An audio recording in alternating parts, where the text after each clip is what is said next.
इस कहानी के सारे किरदार और घटनाएं काल्पनिक है। इसका वास्तविकता से कोई लेना देना नहीं। ये कहानी सिर्फ मनोरंजन के लिए बनाया गया है। दिल्ली की सर्दियों की वो सुबह कोहरे में लिपटी हुई थी। सूरज की किरणें धुंध को चीरने की कोशिश कर रही थीं, लेकिन शहर अभी भी एक धुंधली परछाई में डूबा हुआ था। ठीक वैसे ही जैसे रवि कुमार का जीवन, एक अधूरी रोशनी में, जहां उम्मीद की किरणें कभी पूरी तरह से प्रवेश नहीं कर पातीं। रवि की आंखें खुलीं तो छत पर लगे पुराने पंखे की ओर देखते हुए उसने एक गहरी सांस ली। वही पुराना जंग खाया हुआ पंखा जो पिछले 3 सालों से उसके साथ था। कमरा छोटा था, इतना छोटा कि एक चारपाई, एक टूटी हुई अलमारी और कोने में रखा एक गैस स्टोव ही सब कुछ था। दीवारों का प्लास्टर जगह जगह से उखड़ा हुआ था और खिड़की के शीशे पर धूल की मोटी परत जमी थी। 22 साल का रवि कुमार। चेहरा तो खूबसूरत था, तीखे नैन नक्श, घने काले बाल और आंखों में एक अजीब सी गहराई। लेकिन वो खूबसूरती अब एक बोझ की तरह लगती थी, जैसे किसी ने किसी कीमती चीज को कूड़ेदान में फेंक दिया हो। उसके चेहरे पर थकान की लकीरें थीं जो किसी 22 साल की युवा पर नहीं होनी चाहिए थीं। उसने फोन उठाया। सुबह के 6:30 बज रहे थे। आज फिर से उसी रूटीन की शुरुआत, उसी जीवन की जो हर दिन उसे थोड़ा और तोड़ देती थी। व्हाट्सएप पर नोटिफिकेशन थी, बॉस का मैसेज, आज 8 बजे तक पहुंच जाना, बहुत सारे ऑर्डर हैं, देर की तो 500 रुपये काट लूंगा। रवि ने फोन को तकिए के नीचे दबा दिया और आंखें बंद कर लीं। कुछ पल के लिए वो फिर से सो जाना चाहता था, हमेशा के लिए।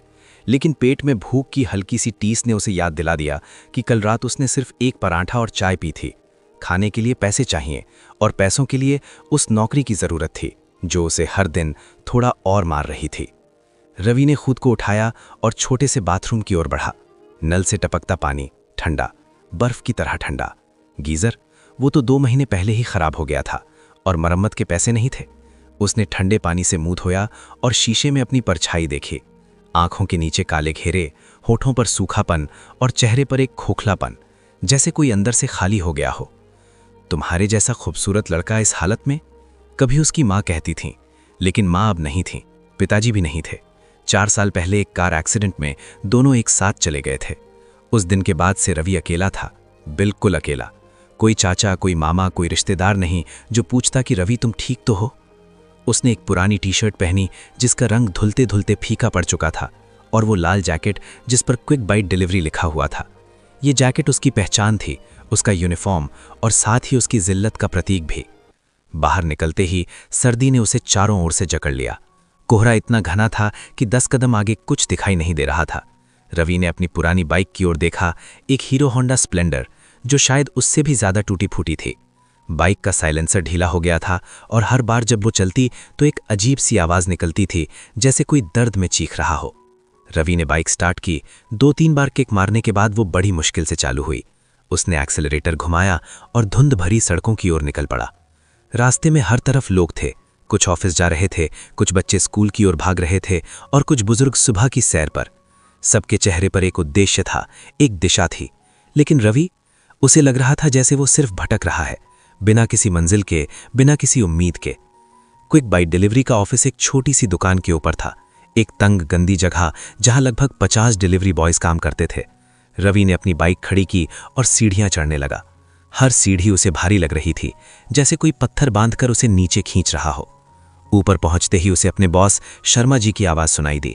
अरे रवि, आगे आखिरकार, सुबह के 7:30 बज गए, मैंने 6 बजे तक बुलाया था। रवि ने अंदर कदम रखा। शर्मा जी एक मोटे गंजे आदमी थे जिनके पेट का आकार उनके अहंकार जितना बड़ा था। वे हमेशा रवि और बाकी डिलीवरी बॉयज पर चिल्लाते रहते थे, जैसे वो इंसान नहीं मशीनें हों।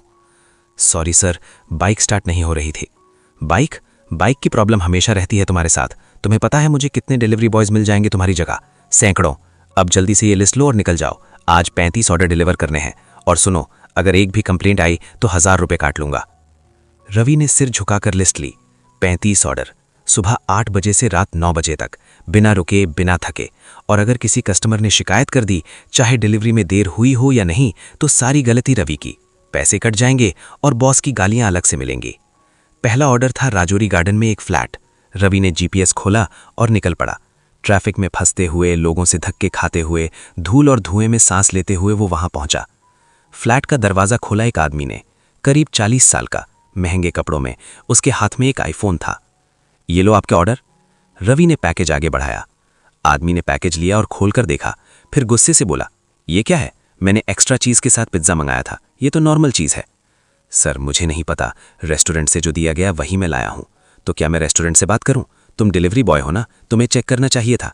अब मैं तुम्हारे ऊपर कंप्लेन करूंगा। रवि की आवाज में गिरगिराहट आ गई। प्लीज सर, मेरी नौकरी चली जाएगी, मैं रेस्टोरेंट से बात कर लेता हूं, नया पिज्जा मंगवा देता हूं। चली जाए तुम्हारी नौकरी, मुझे क्या, मैंने पैसे दिए हैं, मुझे सही चीज चाहिए। दरवाजा रवि के मुंह पर बंद हो गया। उसने वहीं खड़े होकर एक लंबी सांस ली। आंखों में आंसू आ रहे थे, लेकिन उसने उन्हें पोंछ दिया। ये पहली बार नहीं था, हर दिन कोई ना कोई ऐसा ही व्यवहार करता था। दूसरा ऑर्डर, तीसरा ऑर्डर, चौथा ऑर्डर। दिन ढलता जा रहा था और रवि की एनर्जी खत्म होती जा रही थी। दोपहर के 2 बजे थे और उसने अभी तक कुछ नहीं खाया था। पेट में चूहे दौड़ रहे थे, लेकिन रुकने का समय नहीं था। 5वां ऑर्डर, एक बड़े से बंगलों में। गेट पर एक सिक्योरिटी गार्ड खड़ा था। डिलीवरी, रवि ने कहा। गार्ड ने उसे घूर कर देखा। साइड से जाओ, मुख्य गेट से डिलीवरी बॉयज नहीं आते। रवि ने कुछ नहीं कहा और बगल से घूमकर पीछे के गेट की ओर चला गया। वहां से उसे अंदर बुलाया गया। एक महिला ने दरवाजा खोला, महंगी साड़ी में, चेहरे पर मेकअप। इतनी देर क्यों लगा दी? उसने तीखे स्वर में पूछा। मैडम, ट्रैफिक था। ट्रैफिक? तुम लोग हमेशा यही बहाना बनाते हो। अब जल्दी से ये रखो और निकल जाओ। और हाँ, मैं टिप नहीं दूंगी क्योंकि तुमने लेट किया है। रवि ने चुपचाप पैकेज रखा और बाहर आ गया। टिप की उम्मीद तो पहले से ही नहीं थी, लेकिन उस महिला के व्यवहार ने उसे अंदर से तोड़ दिया। वो एक इंसान नहीं, बस एक डिलीवरी बॉय था, जिसकी कोई फीलिंग्स नहीं, कोई डिग्निटी नहीं। शाम के 6 बज गए थे और अंधेरा घिरने लगा था। रवि ने अपनी बाइक एक चाय की दुकान पर रोकी। उसके पास सिर्फ 20 रुपए बचे थे। उसने एक चाय और 2 बिस्कुट खरीदे। ठंडे में बैठकर वो चाय पीने लगा। बगल में 2 युवा बैठे थे, शायद कॉलेज स्टूडेंट्स। वे अपने स्मार्टफोन्स पर कुछ देख रहे थे और हंस रहे थे। यार, मेरे पापा ने कह दिया, अगर अच्छे मार्क्स आए तो नई कार दिलवा देंगे। सच? भाई तू तो सेट हो गया। रवि ने उनकी बातें सुनी और मन ही मन सोचा, कैसा होता होगा ये जीवन, जहां पेरेंट्स हों, जहां सपने हों, जहां कल की कोई चिंता ना हो। उसने चाय का आखिरी घूंट पिया और फिर से बाइक पर बैठ गया। अभी 15 ऑर्डर्स और डिलीवर करने थे। रात के 9 बजे रवि अपने आखिरी ऑर्डर के साथ एक अपार्टमेंट पहुंचा। उसके हाथ पैर सुन्न हो रहे थे, पीठ में दर्द था और आंखें बंद होने को थीं। दरवाजा खोला एक युवा लड़के ने। उसने पैकेज लिया और रवि को सिर से पैर तक देखा। भाई तुम ठीक हो? उसने पूछा। रवि चौंक गया। इतने दिनों में किसी ने यह पूछा था पहली बार। हाँ ठीक हूं, रवि ने कहा, हालांकि वो जानता था ये झूठ था। लड़के ने एक 50 रुपए का नोट रवि की ओर बढ़ाया। ये टिप रख लो भाई, और सुनो, इतनी मेहनत करते हो, कभी अपना ख्याल भी रखा करो। रवि ने नोट लिया और धीरे से थैंक यू बोला, लेकिन जैसे ही वो सीढ़ियों से नीचे उतरा, उसकी आंखों में आंसू आ गए। वो काइंडनेस, वो छोटा सा मोमेंट उसे तोड़ गया, क्योंकि उसे एहसास हो गया कि उसे किसी की काइंडनेस की कितनी जरूरत थी। रात के 10 बजे रवि अपने कमरे में लौटा। उसने अपनी जैकेट उतारी और चारपाई पर लेट गया। छत की ओर देखते हुए उसने सोचा, ये कब तक चलेगा? हर दिन यही स्ट्रगल, यही जिल्लत, यही अकेलापन। उसकी नज़र कोने में पड़े उस पुराने ट्रंक पर गई जिसमें उसके माँ बाप की चीज़ें थीं। उसने ट्रंक खोला। अंदर माँ की साड़ी, पिताजी का चश्मा और कुछ पुरानी फोटोज थीं। एक फोटो में पूरा परिवार था, माँ, पिताजी और छोटा रवि।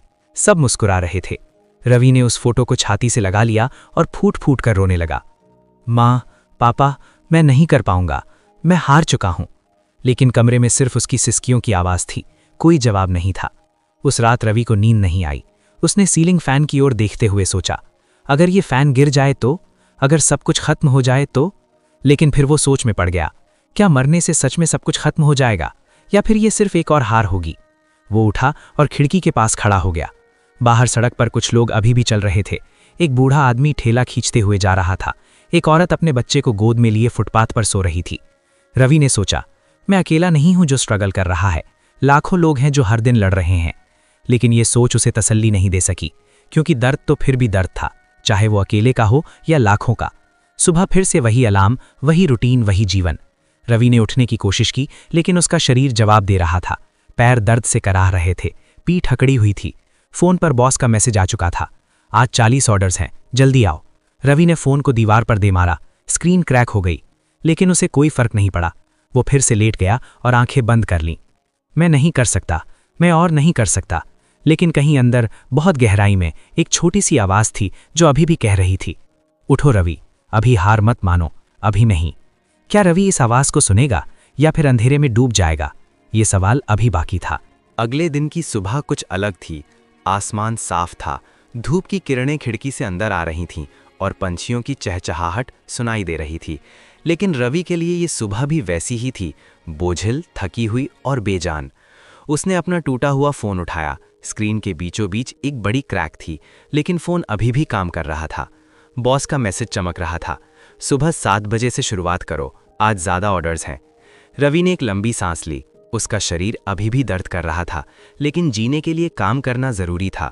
उसने खुद को तैयार किया, वही पुरानी जीन्स, वही फीकी टी शर्ट और वही लाल डिलीवरी जैकेट। बाथरूम में जाकर उसने अपने चेहरे पर पानी के छींटे मारे। शीशे में उसकी आंखें देखीं, अब वे पहले जैसी नहीं रही थीं।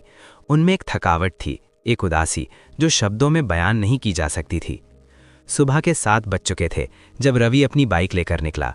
आज उसे पहली डिलीवरी जल्दी से जल्दी पूरी करनी थी, क्योंकि लिस्ट लंबी थी, करीब 40 ऑर्डर्स। उसने बाइक स्टार्ट की। आज किस्मत अच्छी थी, बाइक पहली किक में ही चालू हो गई। रवि जीपीएस पर पहला एड्रेस देख रहा था, वसंत विहार में एक अपार्टमेंट। उसने एक्सेलरेटर घुमाया और सड़क पर निकल पड़ा। सुबह की हवा ठंडी थी, लेकिन रवि को कोई फर्क नहीं पड़ रहा था। उसका मन एक जगह अटका हुआ था, कहीं दूर, कहीं अतीत में, जहां उसके माँ बाप थे, जहां खुशियां थीं। लेकिन आज की सुबह कुछ और लेकर आई थी। जैसे ही रवि मुख्य सड़क पर पहुंचा, उसने देखा कि आगे ट्रैफिक बिल्कुल रुका हुआ है। गाड़ियां जाम लगी हुई थीं और लोग अपनी अपनी गाड़ियों से बाहर निकलकर आगे की ओर देख रहे थे। अरे यार, ये क्या हो गया? एक आदमी ने दूसरे से कहा। पता नहीं भाई, लगता है आगे कोई बड़ा झगड़ा हो रहा है। रवि ने अपनी बाइक साइड में खड़ी की और पैदल आगे बढ़ने लगा। उसे लेट नहीं हो सकता था, बॉस का डर उसके सिर पर सवार था। वो भीड़ के बीच से होकर आगे बढ़ता गया।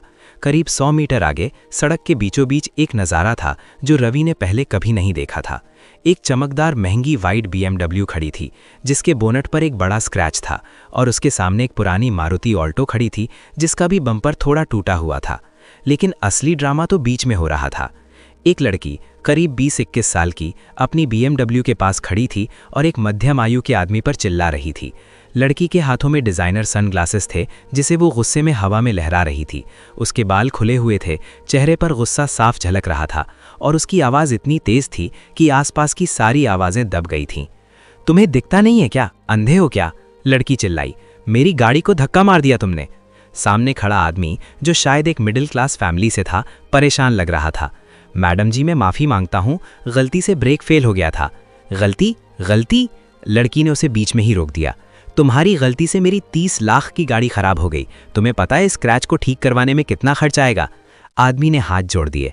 मैडम प्लीज़, मैं गरीब आदमी हूँ, मेरे पास इतने पैसे नहीं हैं। मुझे तुम्हारी गरीबी से कोई मतलब नहीं है। लड़की का गुस्सा अब 7वें आसमान पर था। तुम्हें सड़क पर गाड़ी चलाने का हक नहीं है अगर तुम ठीक से चला नहीं सकते। रवि भीड़ में खड़ा ये सब देख रहा था। उसके मन में एक अजीब सा द्वंद्व था। एक तरफ वो लड़की की बात समझ सकता था, उसकी महंगी गाड़ी खराब हुई थी, लेकिन दूसरी तरफ वो आदमी कितना मजबूर लग रहा था, कितना बेबस। उसने अपनी घड़ी देखी, 7:35 बज रहे थे। उसे 8 बजे तक पहली डिलीवरी करनी थी, लेकिन ये ट्रैफिक कब क्लियर होगा? सड़क पर अब और लोग इकट्ठे हो गए थे। कुछ लोग लड़की की तरफ थे, कुछ उस आदमी की तरफ, लेकिन कोई बीच में आकर मामला सुलझाने की हिम्मत नहीं कर रहा था। मैडम प्लीज़, मेरे बच्चे बीमार हैं, मैं अस्पताल से दवाई लेने जा रहा था। आदमी ने फिर से गिड़गिड़ाना शुरू किया।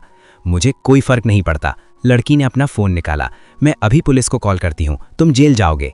ये सुनकर आदमी घबरा गया। नहीं मैडम प्लीज़, मेरे परिवार का क्या होगा? लेकिन लड़की ने उसकी एक ना सुनी। वो अपने फ़ोन पर नंबर डायल करने लगी। रवि अब और नहीं रुक सका। हालांकि उसे अपनी डिलीवरी की चिंता थी, हालांकि उसे अपनी नौकरी का डर था, लेकिन वो ये सब देखकर चुप नहीं रह सका। वो भीड़ को चीरते हुए आगे बढ़ा और दोनों के बीच में आ गया। रुकिए, रवि ने कहा। लड़की ने उसकी ओर देखा, एक अजीब सी नज़र से, जैसे कह रही हो, तुम कौन होते हो बीच में आने वाले? तुम कौन हो? लड़की ने तीखे स्वर में पूछा। मैं कोई नहीं हूं, लेकिन ये सब गलत हो रहा है। आप दोनों को शांति से बात करनी चाहिए। शांति से? लड़की ने हंसते हुए कहा। तुमने मेरी गाड़ी देखी है? तुम्हें पता ही है कितनी महंगी है? और ये आदमी? मैं समझता हूं, रवि ने उसे बीच में रोकते हुए कहा। आपकी गाड़ी महंगी है, लेकिन ये आदमी भी इंसान है, इसके भी परिवार की जिम्मेदारी है। तो मैं क्या करूं? अपनी गाड़ी ऐसे ही छोड़ दूं? लड़की अब और ज्यादा गुस्से में थी। रवि ने उस आदमी की ओर देखा, फिर लड़की की ओर। आप दोनों इंश्योरेंस कंपनी को इन्फॉर्म करिए, वे सब हैंडल कर लेंगे, पुलिस की जरूरत नहीं है। तुम मुझे सिखा रहे हो? लड़की ने रवि की ओर कदम बढ़ाया। तुम कौन होते हो मुझे बताने वाले?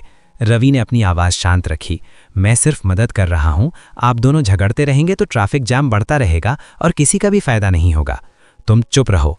लड़की अब पूरी तरह से कंट्रोल खो चुकी थी। उस आदमी ने फिर से कुछ कहने की कोशिश की, लेकिन लड़की का गुस्सा अब अपनी चरम सीमा पर पहुंच गया था। उसने अपना हाथ उठाया, शायद वो उस आदमी को धक्का देना चाहती थी। रवि ने तुरंत रिएक्ट किया और बीच में आ गया। रुकिए, हाथापाई से कुछ हल नहीं होगा। लेकिन लड़की का धैर्य पूरी तरह से टूट चुका था। उसने एक जोर का धक्का मारा, लेकिन वो धक्का उस आदमी को लगने की बजाय सीधा रवि को लगा। धक्का इतना जोर का था कि रवि बैलेंस खो बैठा। उसने खुद को संभालने की कोशिश की, लेकिन वो पीछे की ओर गिर गया। उसकी पीठ सड़क से टकराई और उसके हाथ छिल गए। भीड़ में से कुछ लोगों ने चीखना शुरू कर दिया, अरे, लड़की ने उसे मार दिया। रवि धीरे धीरे उठने की कोशिश कर रहा था। उसके कोहनी से खून बह रहा था और उसके चेहरे पर दर्द की लकीरें उभर आई थीं। लेकिन लड़की रुकी नहीं, वो अभी भी गुस्से में थी और अब उस आदमी की ओर बढ़ने लगी। तुमने मेरी गाड़ी खराब की है, तुम्हें इसकी कीमत चुकानी होगी। उस आदमी ने पीछे हटने की कोशिश की, लेकिन लड़की ने उसका हाथ पकड़ लिया। रवि ने अपने दर्द को नज़रअंदाज करते हुए फिर से उठने की कोशिश की। उसने देखा कि अब सिचुएशन और भी खराब हो रही थी। लड़की और वो आदमी अब फिजिकल ऑल्टरकेशन की कगार पर थे। रुकिए, रवि फिर से चिल्लाया, लेकिन इस बार उसकी आवाज़ में दर्द था। लेकिन दोनों ने उसे नहीं सुना। आदमी ने खुद को छुड़ाने की कोशिश की और लड़की ने उसे और जोर से धक्का दिया। बदले में आदमी ने भी डिफेंस में अपना हाथ उठाया और अब दोनों के बीच धक्का मुक्की शुरू हो गई। भीड़ में से कुछ लोग चिल्लाने लगे, कोई रोको इन्हें, पुलिस को बुलाओ। रवि ने अपने दर्द को साइड में रखते हुए फिर से कोशिश की। वो उठा और लड़खड़ाते हुए दोनों के बीच आ गया। रुक जाइए, दोनों रुक जाइए। लेकिन तभी लड़की ने एक और पंच मारने की कोशिश की और वो पंच जो उस आदमी को लगना था, टाइम पर वो आदमी हट गया और पंच सीधा रवि के चेहरे पर, उसकी नाक पर लगा। रवि की नाक से खून बहने लगा। दर्द इतना तीव्र था कि उसकी आंखों में आंसू आ गए। वो फिर से नीचे गिर गया, इस बार और ज्यादा जोर से। भीड़ में से कुछ लोग आगे बढ़े, अरे, ये क्या हो रहा है, किसी को फोन करो। लेकिन लड़की और वो आदमी अब भी झगड़ रहे थे। दोनों को इस बात का एहसास ही नहीं था कि रवि को कितनी चोट लगी है। रवि जमीन पर पड़ा था, अपनी नाक को दबाए हुए।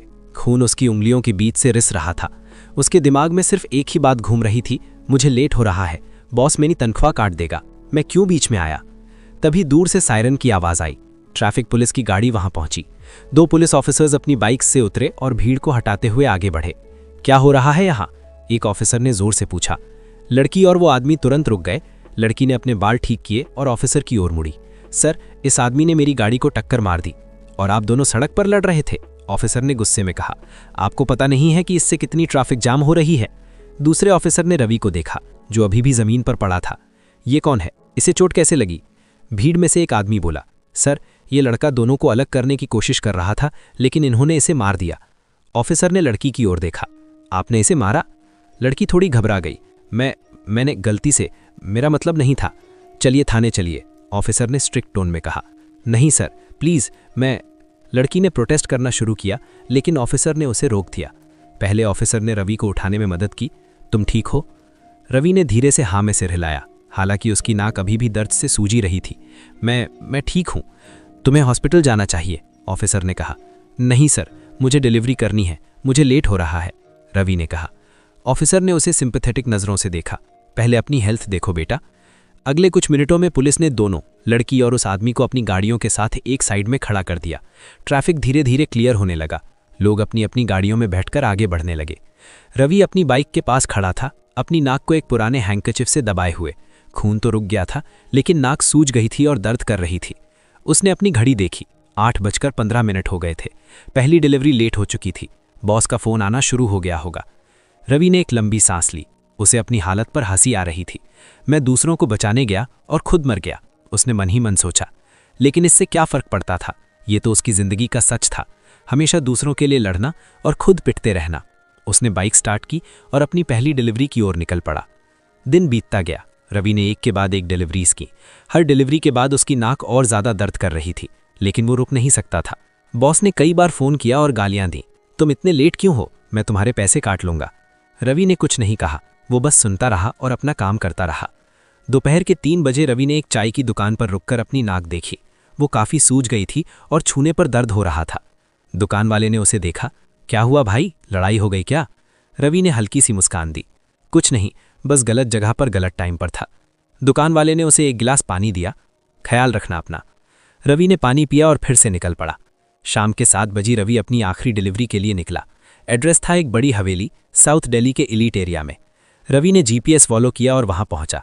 हवेली सच में बहुत बड़ी थी, ऊंची दीवारें, फूलों के बगीचे और एक विशाल मेन गेट। रवि ने गेट की बेल बजाई। कुछ सेकंड्स बाद गेट खुला, लेकिन जब रवि ने सामने देखा तो वो स्तब्ध रह गया। सामने वही लड़की खड़ी थी जिसने सुबह सड़क पर झगड़ा किया था, जिसके पंच से रवि की नाक सूज गई थी। लेकिन अब वो बिल्कुल अलग लग रही थी। उसने एक आरामदायक नाइट ड्रेस पहनी हुई थी, लाइट पिंक कलर की, जो उसकी फेयर स्किन पर खूबसूरत लग रही थी। उसके बाल अब संवारे हुए थे, चेहरे पर एक सॉफ्ट ग्लो था और आंखों में एक अलग सी चमक। रवि की नजरें उस पर रुक गईं।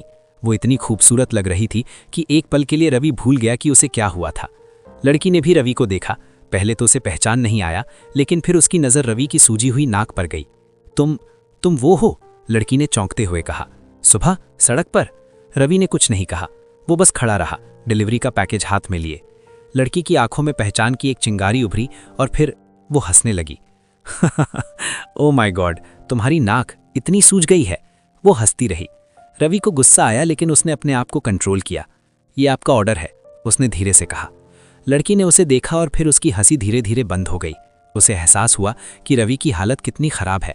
उसकी नाक सूजी हुई थी, चेहरे पर थकान की लकीरें थीं और आंखों में दर्द था। मैं मुझे माफ़ कर दो, लड़की ने सडनली सीरियस होते हुए कहा। मुझे नहीं पता था कि तुम्हें इतनी चोट लग गई है। रवि ने कुछ नहीं कहा। लड़की ने पैकेज लिया, लेकिन फिर रवि को देखते हुए कहा, रुको, तुम अंदर आओ। नहीं, मुझे और डिलीवरीज करनी है। मैंने कहा रुको, लड़की ने थोड़े स्ट्रिक्ट टोन में कहा। रवि कंफ्यूज था, लेकिन वो रुक गया। लड़की अंदर गई और कुछ सेकंड्स बाद वापस आई। उसके हाथ में कुछ आइस क्यूब्स और एक ट्यूब ऑफ क्रीम थी। ये लो, उसने रवि की ओर बढ़ाया। अपनी नाक पर लगाओ, सूजन कम हो जाएगी। रवि ने हेजिटेंटली आइस क्यूब्स लिए। और सुनो, लड़की ने कहा, मुझे सच में माफ़ कर दो। मैं बहुत गुस्से में थी सुबह। मुझे नहीं पता था कि तुम सिर्फ मदद करने की कोशिश कर रहे थे। रवि ने उसकी आंखों में देखा। उन आंखों में अब गुस्सा नहीं, बल्कि गिल्ट और सिंपैथी थी। कोई बात नहीं, रवि ने धीरे से कहा। लड़की ने एक छोटी सी मुस्कान दी। तुम्हारा नाम क्या है? रवि कुमार। मेरा नाम आयशा है, लड़की ने कहा। दोनों के बीच एक अजीब सी साइलेंस छा गई, एक ऐसी साइलेंस जो शायद किसी नई शुरुआत का संकेत थी। रवि ने आइस क्यूब्स और क्रीम ट्यूब अपनी जेब में रखी और आयशा की ओर देखा। उसकी आंखों में अभी भी वही गिल्ट थी, वही सिंपैथी। थैंक यू, रवि ने कहा और फिर मुड़कर चलने लगा। रुको, आयशा ने पीछे से आवाज दी। रवि रुक गया और पीछे मुड़ा। तुम्हें और भी डिलीवरीज करनी है? आयशा ने पूछा। रवि ने अपनी लिस्ट देखी। सारे ऑर्डर्स कंप्लीट हो चुके थे। नहीं, उसने कहा, आज का काम हो गया। आयशा ने कुछ कहना चाहा, लेकिन फिर रुक गई। ठीक है, ख्याल रखना अपना। रवि ने सिर हिलाया और वहां से चला गया। जैसे ही वो गेट से बाहर निकला, उसने एक बार पीछे मुड़कर देखा। आयशा अभी भी वहीं खड़ी थी, उसे जाते हुए देख रही थी। बाइक पर बैठते हुए रवि के मन में एक अजीब सा ख्याल आया। कैसी लड़की है, सुबह मार रही थी, अब माफी मांग रही है। लेकिन फिर उसने अपने आप को झटका दिया। क्या सोच रहा है रवि? वो किसी और दुनिया की है, अमीर घराने की बिगड़ी हुई लड़की, और तू एक डिलीवरी बॉय। कुछ नहीं बदलने वाला तेरी जिंदगी में। उसने एक्सीलरेटर घुमाया और अपने कमरे की ओर निकल पड़ा। रास्ते में उसने अपनी नाक पर वो क्रीम लगाई। ठंडक मिली, लेकिन दर्द अभी भी था। जब वो अपने छोटे से कमरे में पहुंचा तो रात के 9 बज चुके थे। उसने अपनी जैकेट उतारी, चारपाई पर पड़ा और बिना कुछ खाए पिए सो गया। थकान इतनी थी कि आंखें बंद होते ही नींद ने घेर लिया। अगले 3 दिन रवि की जिंदगी वैसे ही बीते। वही रूटीन, वही डिलीवरीज, वही झड़कियां। बॉस ने उस दिन की लेट डिलीवरीज के लिए 500 रुपए काट लिए। रवि कुछ नहीं बोला। वो जानता था कि बोलने से कोई फायदा नहीं। हर शाम जब वो अपने कमरे में लौटता तो उसे आयशा की याद आती। उसका वो गिल्ट से भरा चेहरा, वो सिंपैथी, वो ख्याल रखना कहने का अंदाज। लेकिन फिर वो अपने आप को समझा लेता, भूल जा रवि, ये सिर्फ एक कोइंसिडेंस था, फिर कभी नहीं मिलेगी वो तुझे। तीसरे दिन रवि को एक डिलीवरी का ऑर्डर मिला, एक ऐसी जगह जो शहर के बाहरी इलाके में थी। जीपीएस पर एड्रेस देखकर रवि को थोड़ा अजीब लगा। वो एरिया बहुत सुनसान था, लेकिन ऑर्डर था तो जाना ही था। शाम के 6 बज रहे थे। सूरज ढलने लगा था और आसमान में लालिमा फैल गई थी। रवि अपनी बाइक लेकर उस एड्रेस की ओर निकल पड़ा। जैसे जैसे वो शहर से दूर जाता गया, रास्ते सुनसान होते गए। पक्की सड़कें अब कच्चे रास्तों में बदल गईं। दोनों तरफ खेत और पुराने टूटे फूटे मकान दिखाई दे रहे थे। कहीं कहीं कुत्ते भौंक रहे थे और कुछ लोग दूर से दिखाई दे रहे थे। रवि को थोड़ा अनकंफर्टेबल महसूस हो रहा था, लेकिन उसने सोचा, बस डिलीवरी करके निकल जाऊंगा, जीपीएस ने बताया कि डेस्टिनेशन अब करीब 500 मीटर्स दूर है। रवि ने बाइक की स्पीड थोड़ी कम की और ध्यान से आगे देखने लगा। तभी अचानक दूर से कुछ आवाजें सुनाई दी, चीखने की आवाज, गालियों की आवाज। रवि ने बाइक रोकी और ध्यान से सुना। आवाज पास से आ रही थी, शायद 100-150 मीटर्स आगे, जहां एक पुरानी फैक्ट्री की बिल्डिंग थी। रवि के मन में डाउट उठा, क्या हो रहा है वहां? उसे डिलीवरी करनी थी, लेकिन वो जगह ठीक उसी डायरेक्शन में थी जहां से आवाजें आ रही थीं। रवि ने बाइक धीरे धीरे आगे बढ़ाई और एक पुराने पेड़ के पीछे छुप गया। जो उसने देखा वो उसकी रूह को कपा देने वाला था। फैक्ट्री के बाहर खुले में 5-6 आदमी खड़े थे, सभी लंबे चौड़े, मजबूत बनावट के, और उनके हाथों में डंडे और लोहे की रॉड्स थीं। उनके बीच में एक आदमी घुटनों पर गिरा हुआ था, करीब 30 साल का, जिसका चेहरा खून से लथपथ था। वो गिड़गिड़ा रहा था, रो रहा था। प्लीज मुझे जाने दो, मैं कुछ नहीं बताऊंगा, वो आदमी चिल्लाया। लेकिन उन गुंडों ने कोई रहम नहीं दिखाया। एक बड़ा सा आदमी, शायद उनका लीडर, आगे बढ़ा। उसके हाथ में एक हेवी आयरन रॉड थी। तूने हमारे बॉस को धोखा दिया, अब भुगत इसका नतीजा। और फिर रवि की आंखों के सामने उस आदमी ने आयरन रॉड उस गिरे हुए आदमी के सिर पर दे मारी। खून छलक कर बाहर आया। वो आदमी चीखा, फिर धीरे धीरे उसकी आवाज दब गई। दूसरे गुंडों ने भी उसे मारना शुरू कर दिया, डंडों से, लात खूंसों से। कुछ ही मिनटों में वो आदमी बिल्कुल शांत हो गया। उसका शरीर अब हिल नहीं रहा था, वो मर चुका था। रवि का दिल तेजी से धड़कने लगा, उसके हाथ पैर कांप रहे थे। उसने अपने मुंह पर हाथ रख लिया ताकि कोई आवाज ना निकले। ये क्या देख लिया मैंने? उसके दिमाग में सिर्फ यही चल रहा था, मैंने मर्डर देख लिया। उसने अपनी बाइक को धीरे से पीछे खींचा ताकि कोई शोर ना हो। उसकी सांसें तेज हो गई थीं, पसीना माथे पर आ गया था। लेकिन तभी उसकी बाइक के पैर से एक पत्थर टकराया। एक छोटी सी आवाज हुई, बहुत छोटी, लेकिन उस सुनसान जगह में वो आवाज काफी थी। उन गुंडों में से एक ने मुड़कर देखा। वहां कौन है? उसने चिल्लाया। रवि का दिल धक से रह गया। वो गुंडा अपने साथियों को इशारा करते हुए बोला, वहां कोई है, देखो। 3-4 गुंडे उस डायरेक्शन में दौड़ने लगे जहां रवि छुपा था। रवि ने तुरंत रिएक्ट किया। उसने बाइक स्टार्ट की। पहली किक में नहीं चली। उसके हाथ इतने कांप रहे थे कि एक्सेलरेटर पकड़ना मुश्किल हो रहा था। वहां है, पकड़ो उसे, एक गुंडा चिल्लाया। रवि ने दूसरी बार किक मारी, बाइक चालू हो गई। उसने पूरा एक्सेलरेटर घुमा दिया और बाइक को पूरी स्पीड से भगा दिया। गुंडे उसके पीछे भागने लगे। रुक जा साले, देख लिया तूने सब, अब मरेगा तू।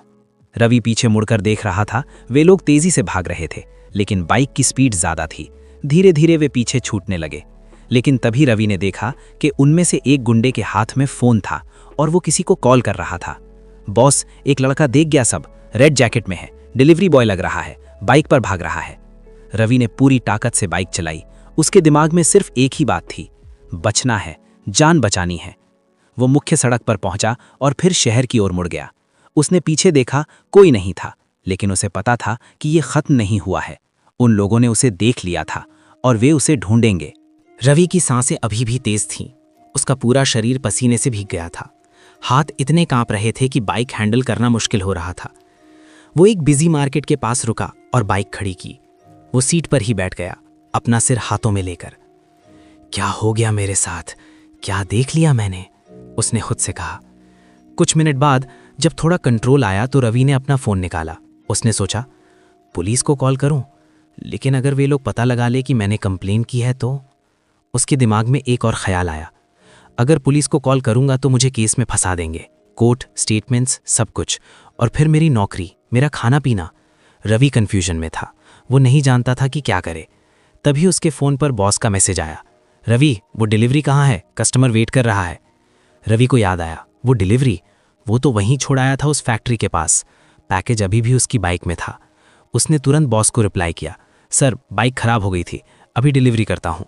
लेकिन असलियत में रवि उस एरिया में वापस नहीं जा सकता था। वहाँ जाना मतलब मौत को दावत देना।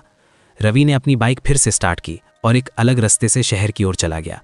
उसने तय किया कि वो उस डिलीवरी को कैंसिल कर देगा, भले ही बॉस पैसे काट ले। रास्ते में हर कुछ मिनट में वो पीछे देखता था। हर आदमी उसे शक की नज़र से देख रहा लगता था। हर गाड़ी जो उसके पीछे आती उसे लगता था कि वे गुंडे उसे ढूंढ रहे हैं। पैरानोया उसे घेरने लगा। वो अपने कमरे पहुंचा और तुरंत अंदर घुस गया। दरवाज़ा बंद करके उसने लैच लगा दी। फिर वो चारपाई पर बैठ गया, अपना सिर हाथों में लेकर। क्या कर दिया मैंने? गलत जगह पर था मैं, गलत टाइम पर। उस रात रवि को नींद नहीं आई। हर छोटी सी आवाज़ पर वो चौंक जाता था। बाहर से आने वाली फुटस्टेप्स, किसी बाइक की आवाज़, यहाँ तक कि कुत्तों के भौंकने की आवाज़ भी उसे डरा देती थी। उसने अपनी खिड़की से बाहर देखा। सड़क सुनसान थी, लेकिन हर शैडो उसे खतरनाक लग रही थी। क्या करूं मैं? रवि ने खुद से पूछा। पुलिस को बताऊं?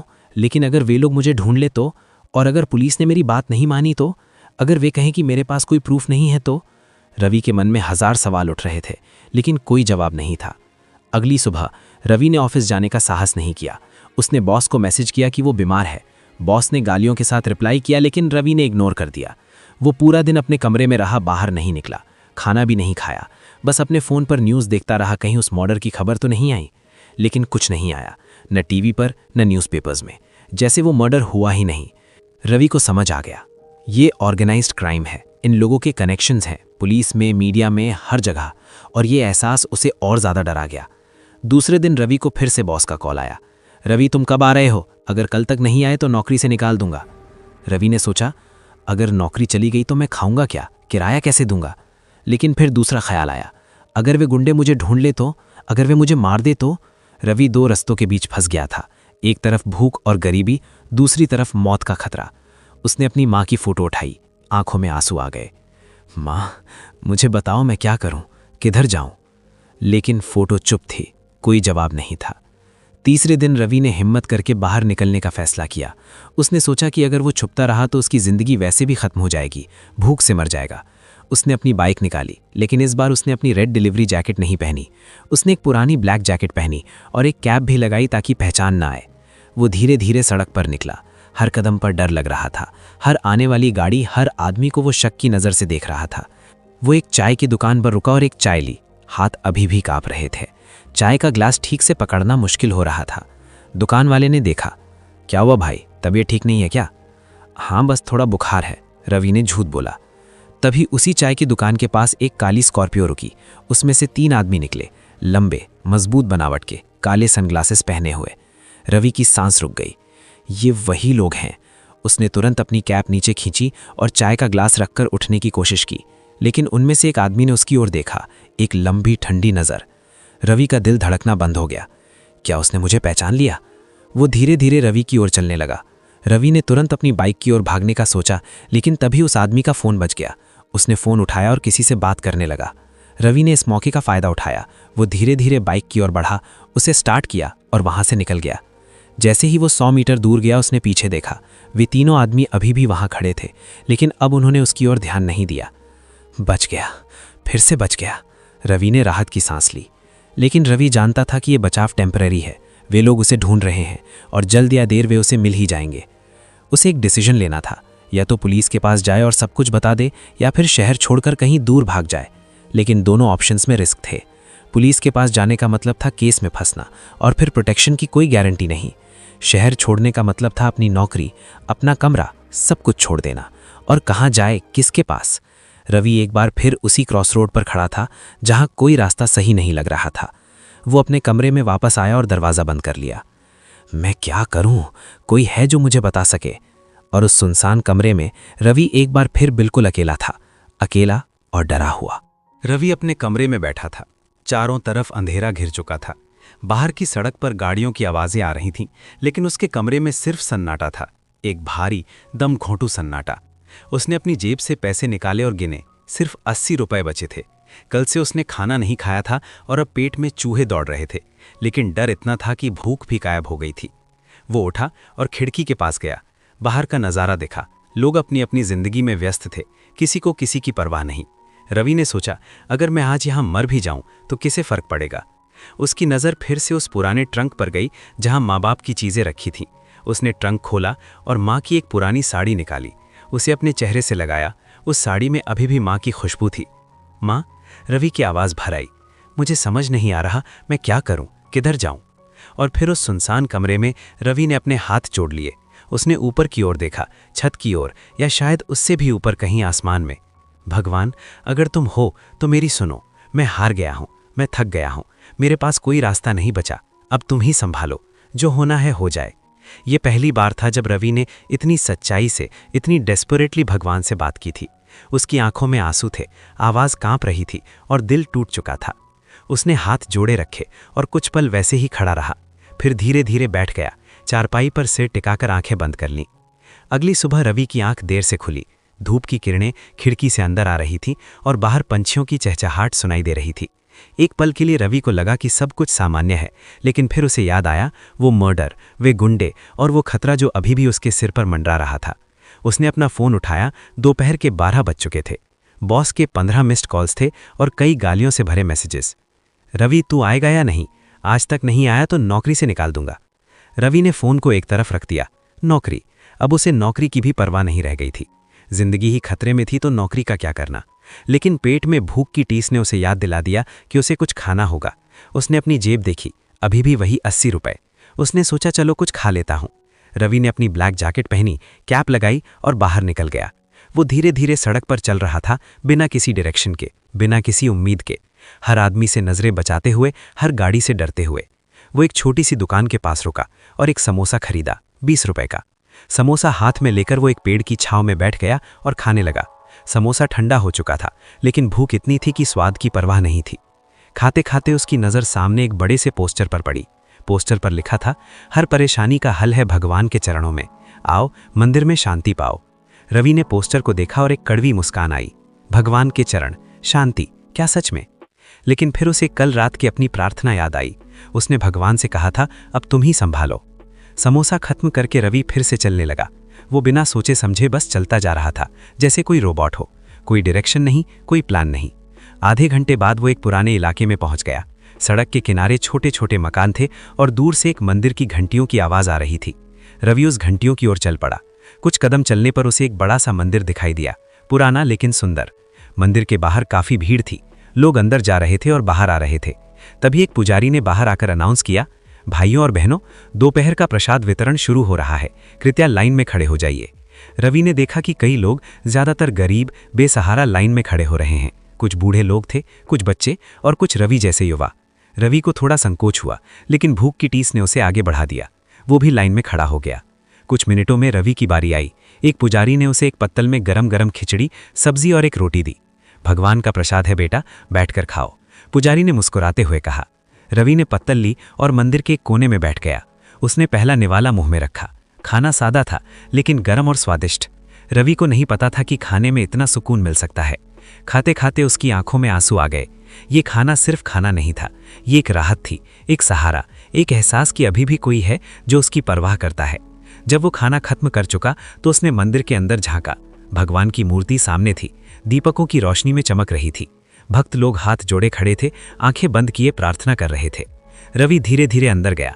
उसने भी हाथ जोड़ लिए और भगवान की मूर्ति के सामने खड़ा हो गया। भगवान, धन्यवाद इस खाने के लिए और इस जगह के लिए। रवि कुछ देर वहीं खड़ा रहा। मंदिर के अंदर एक अजीब सी शांति थी, एक ऐसी शांति जो उसे बाहर की दुनिया में कभी नहीं मिली थी। तभी उसके मन में एक ख्याल आया, क्यों न यहीं रह जाऊं। उसने अपने चारों ओर देखा। मंदिर बड़ा था और यहाँ रहने की जगह भी दिखाई दे रही थी। पुजारी लोग भी अच्छे लग रहे थे। रवि ने हिम्मत की और उस पुजारी के पास गया जिसने उसे प्रसाद दिया था। पुजारी करीब 30 साल का था, सांवला रंग, मुस्कुराता हुआ चेहरा। पुजारी जी, रवि ने झिझकते हुए कहा। हाँ बेटा, कुछ चाहिए? रवि ने सिर हिलाया। बहुत बड़ी परेशानी है, मुझे मार्गदर्शन चाहिए। पुजारी ने एक कंपैशनेट नज़र से रवि को देखा। ठीक है, आओ मैं तुम्हें महाराज जी से मिलवाता हूँ। पुजारी रवि को मंदिर के पीछे की ओर ले गया। वहाँ एक छोटा सा कमरा था जिसके दरवाजे पर लिखा था, श्री सर्वानंद महाराज। पुजारी ने दरवाजा खटखटाया। महाराज जी, एक युवक आपसे मिलना चाहता है। अंदर से एक शांत गहरी आवाज आई, भेज दो। पुजारी ने रवि को अंदर जाने का इशारा किया। रवि ने अंदर कदम रखा। कमरा छोटा लेकिन साफ सुथरा था। एक चारपाई, कुछ किताबें और दीवार पर भगवान की तस्वीरें। कमरे के बीच में एक चटाई पर एक बुजुर्ग बैठे थे, करीब 60 साल की उम्र, लंबी सफेद दाढ़ी और आंखों में एक अनोखी चमक। ये थे सर्वानंद महाराज। महाराज ने रवि को देखा और मुस्कुराए। आओ बेटा, बैठो। रवि ने उनके सामने बैठकर प्रणाम किया। प्रणाम महाराज जी। महाराज ने उसे आशीर्वाद दिया। खुश रहो, बताओ क्या समस्या है? रवि ने गहरी सांस ली। महाराज जी, मैं चारों तरफ से घिर गया हूं, कोई रास्ता नहीं मिल रहा, न आगे जाने का न पीछे लौटने का। महाराज ने उसे ध्यान से देखा। उनकी आंखों में एक गहराई थी, जैसे वे रवि के मन की हर बात पढ़ सकते हों। बेटा, महाराज ने शांत स्वर में कहा, जब सारे रास्ते बंद हो जाते हैं तो भगवान एक नया रास्ता खोल देते हैं। बस हमें धैर्य और विश्वास रखना होता है। रवि की आंखों में आंसू आ गए। लेकिन महाराज जी, मुझे कुछ समझ नहीं आ रहा, मैं क्या करूं? महाराज ने मुस्कुराते हुए कहा, अच्छा ये बात है, तो तुम यहाँ कुछ दिन रहो, भगवान की सेवा करो, भगवान स्वयं तुम्हें रास्ता दिखाएंगे। रवि चौंक गया। महाराज जी, आप मुझे यहाँ रहने दे रहे हैं? क्यों नहीं, महाराज ने कहा, मंदिर सबके लिए है बेटा, यहाँ कोई अपना पराया नहीं। तुम पहले क्या करते थे? मैं डिलीवरी बॉय था महाराज जी। महाराज की आंखें चमक उठीं।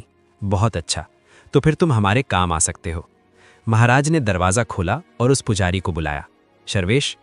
वही पुजारी अंदर आया जिसने रवि को यहाँ लाया था। जी महाराज जी। शर्वेश, ये रवि है, इसे अपने साथ काम सिखाओ।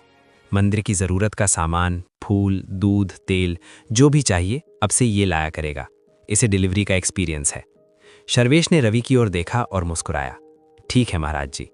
महाराज ने रवि को फिर से देखा। बेटा, तुम यहाँ रहोगे, खाओगे और मंदिर की सेवा करोगे। बदले में तुम्हें शांति मिलेगी और शायद वो रास्ता भी जो तुम ढूंढ रहे हो। रवि की आंखों में आंसू आ गए। उसने महाराज के पैर छू लिए। धन्यवाद महाराज जी, धन्यवाद। महाराज ने उसे उठाया और सिर पर हाथ रखा। भगवान का शुक्र अदा करो बेटा, मैं कुछ नहीं हूँ, सब भगवान की इच्छा है। शर्वेश ने रवि को बाहर ले जाकर मंदिर का पूरा टूर करवाया। मंदिर के पीछे कुछ छोटे छोटे कमरे थे जहां पुजारी और सेवक रहते थे। ये तुम्हारा कमरा रहेगा। शर्वेश ने एक छोटे से कमरे की ओर इशारा किया। कमरा बहुत छोटा था लेकिन साफ सुथरा। एक चारपाई, एक छोटी सी अलमारी और एक खिड़की। ये तो मेरे पुराने कमरे से अच्छा है, रवि ने मन ही मन सोचा। और हाँ, शर्वेश ने कहा, सुबह 5 बजे उठना होगा, मंदिर की सफाई करनी होगी, फिर आरती, फिर प्रसाद बनाना। दिन में तुम डिलीवरी का काम करोगे, मंदिर के लिए जो भी चाहिए वो लाया करोगे। शाम को फिर आरती। समझ में आया? रवि ने सिर हिलाया। जी समझ में आया। शर्वेश ने उसके कंधे पर हाथ रखा। देखो भाई, ये जगह मंदिर है लेकिन यहाँ काम बहुत है, मेहनत करनी पड़ेगी। लेकिन अगर तुम सच्चे दिल से सेवा करोगे तो भगवान तुम्हारा भला करेंगे। रवि ने पहली बार कई दिनों बाद एक जेन्युइन स्माइल दी। मैं पूरी मेहनत करूंगा भाई। उस शाम रवि ने अपने पुराने कमरे से अपना सामान उठाया। वो ज्यादा था भी नहीं, कुछ कपड़े, माँ बाप का ट्रंक और उसकी टूटी फूटी बाइक। उसने सब कुछ मंदिर में ले आया। रात को जब मंदिर की शाम की आरती हो रही थी, रवि भी वहां खड़ा था। घंटियां बज रही थीं, लोग भजन गा रहे थे और दीपकों की रोशनी में पूरा मंदिर जगमगा रहा था। रवि ने हाथ जोड़े और आंखें बंद कर लीं। उसके मन में एक अजीब सी शांति थी, एक ऐसी शांति जो उसे कई सालों से नहीं मिली थी। भगवान, शायद यही वो रास्ता है जो आप मुझे दिखाना चाहते थे। मैं नहीं जानता आगे क्या होगा, लेकिन अब मैं आपके हाथ में हूं। जो भी होगा मैं स्वीकार करूंगा। और उस रात को रवि को कई दिनों बाद चैन की नींद आई। कोई डर नहीं, कोई चिंता नहीं, बस एक गहरी शांत नींद। अगले दिन से रवि की नई जिंदगी शुरू हुई। सुबह 5 बजे उठना, मंदिर की सफाई करना, आरती में शामिल होना, फिर शर्वेश के साथ बाजार जाकर मंदिर के लिए सामान लाना। शर्वेश एक अच्छा इंसान था। वो रवि से दोस्ती की तरह बात करता था, उसे हर काम सिखाता था। देखो रवि, शर्वेश ने कहा, मंदिर में रहना मतलब सिर्फ भगवान की पूजा करना नहीं। यहाँ हर दिन सैकड़ों लोग आते हैं, कोई दुख में, कोई खुशी में। हमारा काम है उनकी सेवा करना, समझे? रवि ने सिर हिलाया। जी समझ गया। और धीरे धीरे रवि मंदिर के माहौल में घुलने मिलने लगा। वो प्रसाद बांटता, भक्तों की मदद करता और मंदिर की साफ सफाई में हाथ बटाता। लेकिन उसके मन के एक कोने में अभी भी वो डर था, वे गुंडे, वो मर्डर और वो खतरा जो शायद अभी भी उसके पीछे था।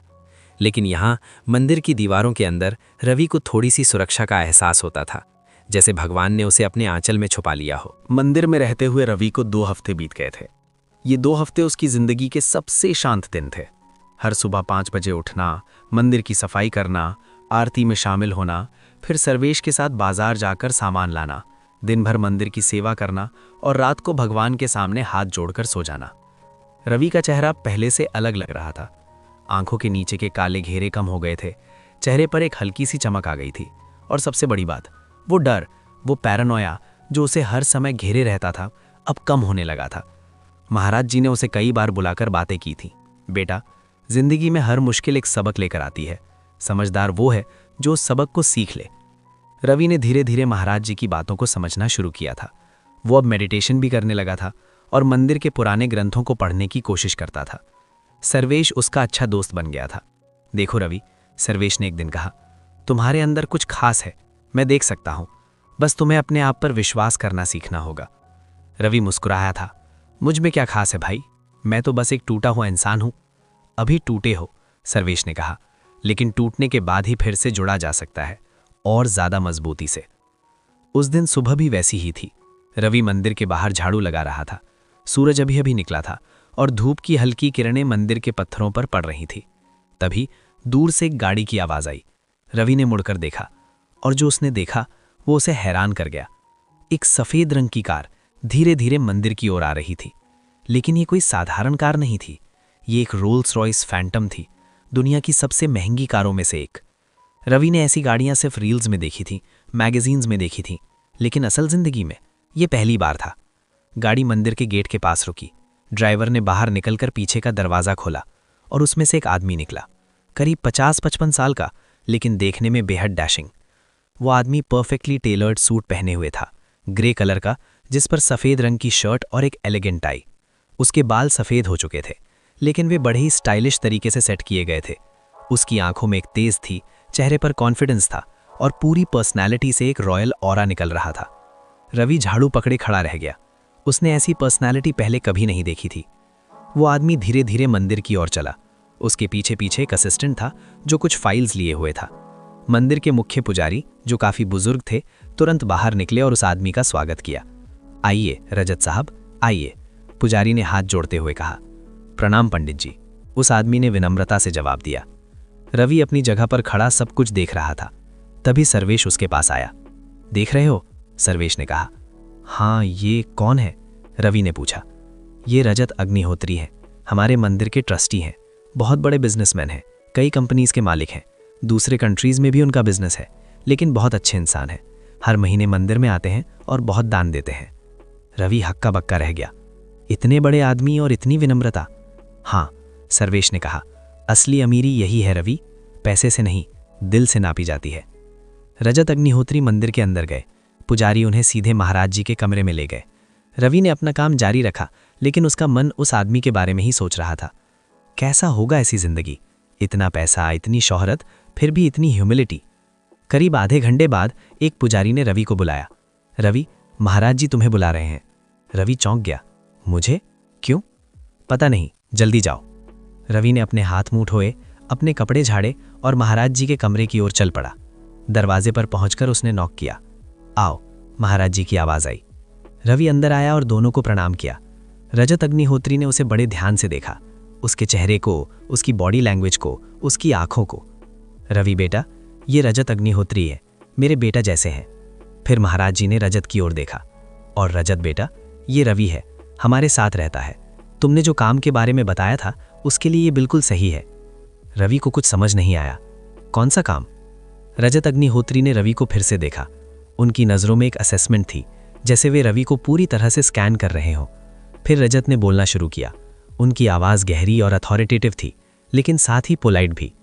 रवि, तुम्हारा पूरा नाम क्या है? रवि कुमार सर। उम्र? 22 साल सर। पढ़ाई? 12th पास हूँ सर, फिर सर्कमस्टेंसेस की वजह से आगे नहीं पढ़ पाया। रजत ने सिर हिलाया। और तुम यहाँ कब से हो? 2 हफ्ते सर। इससे पहले? रवि थोड़ा हेजिटेट किया। मैं डिलीवरी बॉय था सर। रजत ने एक लंबी सांस ली।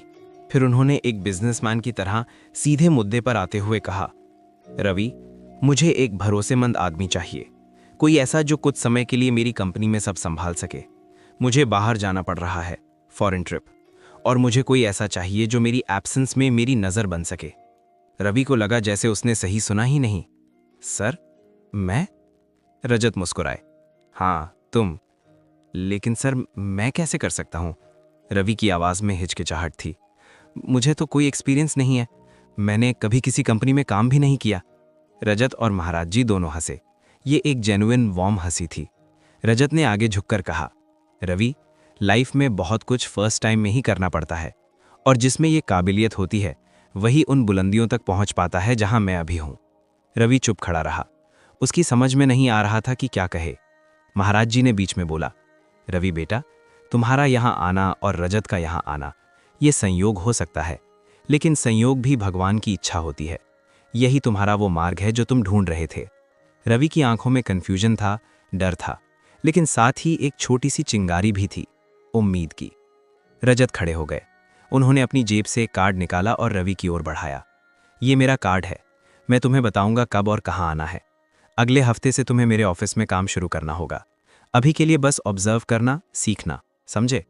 रवि ने ट्रेम्बलिंग हैंड से वो कार्ड लिया। उस कार्ड पर लिखा था, Rajat Agnihotri, chairman and CEO, Agnihotri industries private limited. नीचे एड्रेस, फ़ोन नंबर्स और ईमेल आईडीज थीं। जी सर, रवि ने धीरे से कहा। रजत ने उसके कंधे पर हाथ रखा। घबराओ मत, मैं तुम्हें सब सिखा दूंगा। बस तुम्हें ईमानदार होना है, मेहनत करनी है और सीखने की इच्छा रखनी है। बाकी सब मैं संभाल लूंगा। रजत ने महाराज जी को प्रणाम किया। महाराज जी, आशीर्वाद दीजिए। महाराज जी ने उनके सिर पर हाथ रखा। भगवान तुम्हारी हर यात्रा को सफल बनाए बेटा। फिर रजत ने रवि की ओर देखा। रवि, मैं तुम्हें मंडे को कॉल करूंगा, तैयार रहना। जी सर, रवि ने कहा। हालांकि उसकी हार्टबीट तेज हो रही थी। रजत मुड़े और बाहर चले गए। उनके पीछे पीछे वो असिस्टेंट और पुजारी गए। कुछ ही मिनटों में वो रोल्स रॉयस फिर से स्टार्ट हुई और धीरे धीरे मंदिर से दूर चली गई। रवि अभी भी महाराज जी के कमरे में खड़ा था, उस कार्ड को देखते हुए। उसे विश्वास नहीं हो रहा था कि ये सच है। महाराज जी, रवि ने कहा, ये सब कैसे हो गया? मैं एक डिलीवरी बॉय हूं और वो इतने बड़े बिजनेसमैन हैं। महाराज जी मुस्कुराए।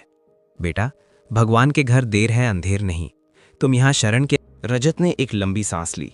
फिर उन्होंने एक बिजनेसमैन की तरह सीधे मुद्दे पर आते हुए कहा, रवि, मुझे एक भरोसेमंद आदमी चाहिए, कोई ऐसा जो कुछ समय के लिए मेरी कंपनी में सब संभाल सके। मुझे बाहर जाना पड़ रहा है, फॉरेन ट्रिप, और मुझे कोई ऐसा चाहिए जो मेरी एब्सेंस में मेरी नज़र बन सके। रवि को लगा जैसे उसने सही सुना ही नहीं। सर, मैं? रजत मुस्कुराए। हाँ, तुम। लेकिन सर, मैं कैसे कर सकता हूँ? रवि की आवाज़ में हिचकिचाहट थी। मुझे तो कोई एक्सपीरियंस नहीं है, मैंने कभी किसी कंपनी में काम भी नहीं किया। रजत और महाराज जी दोनों हंसे। ये एक जेन्युइन वार्म हंसी थी। रजत ने आगे झुककर कहा, रवि, लाइफ में बहुत कुछ फर्स्ट टाइम में ही करना पड़ता है, और जिसमें ये काबिलियत होती है वही उन बुलंदियों तक पहुंच पाता है जहां मैं अभी हूं। रवि चुप खड़ा रहा।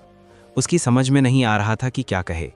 महाराज जी ने बीच में बोला, रवि बेटा, तुम्हारा यहां आना और रजत का यहां आना, ये संयोग हो सकता है, लेकिन संयोग भी भगवान की इच्छा होती है।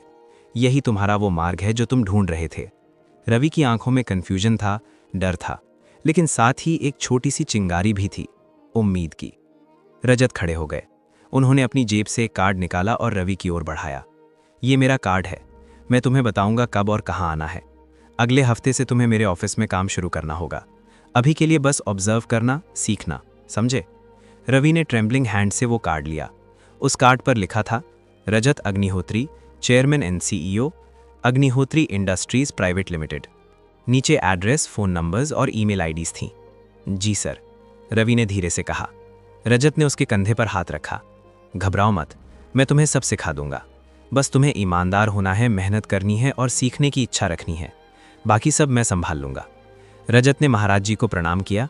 महाराज जी, आशीर्वाद दीजिए। महाराज जी ने उनके सिर पर हाथ रखा। भगवान तुम्हारी हर यात्रा को सफल बनाए बेटा। फिर रजत ने रवि की ओर देखा। रवि, मैं तुम्हें मंडे को कॉल करूंगा, तैयार रहना। जी सर, रवि ने कहा।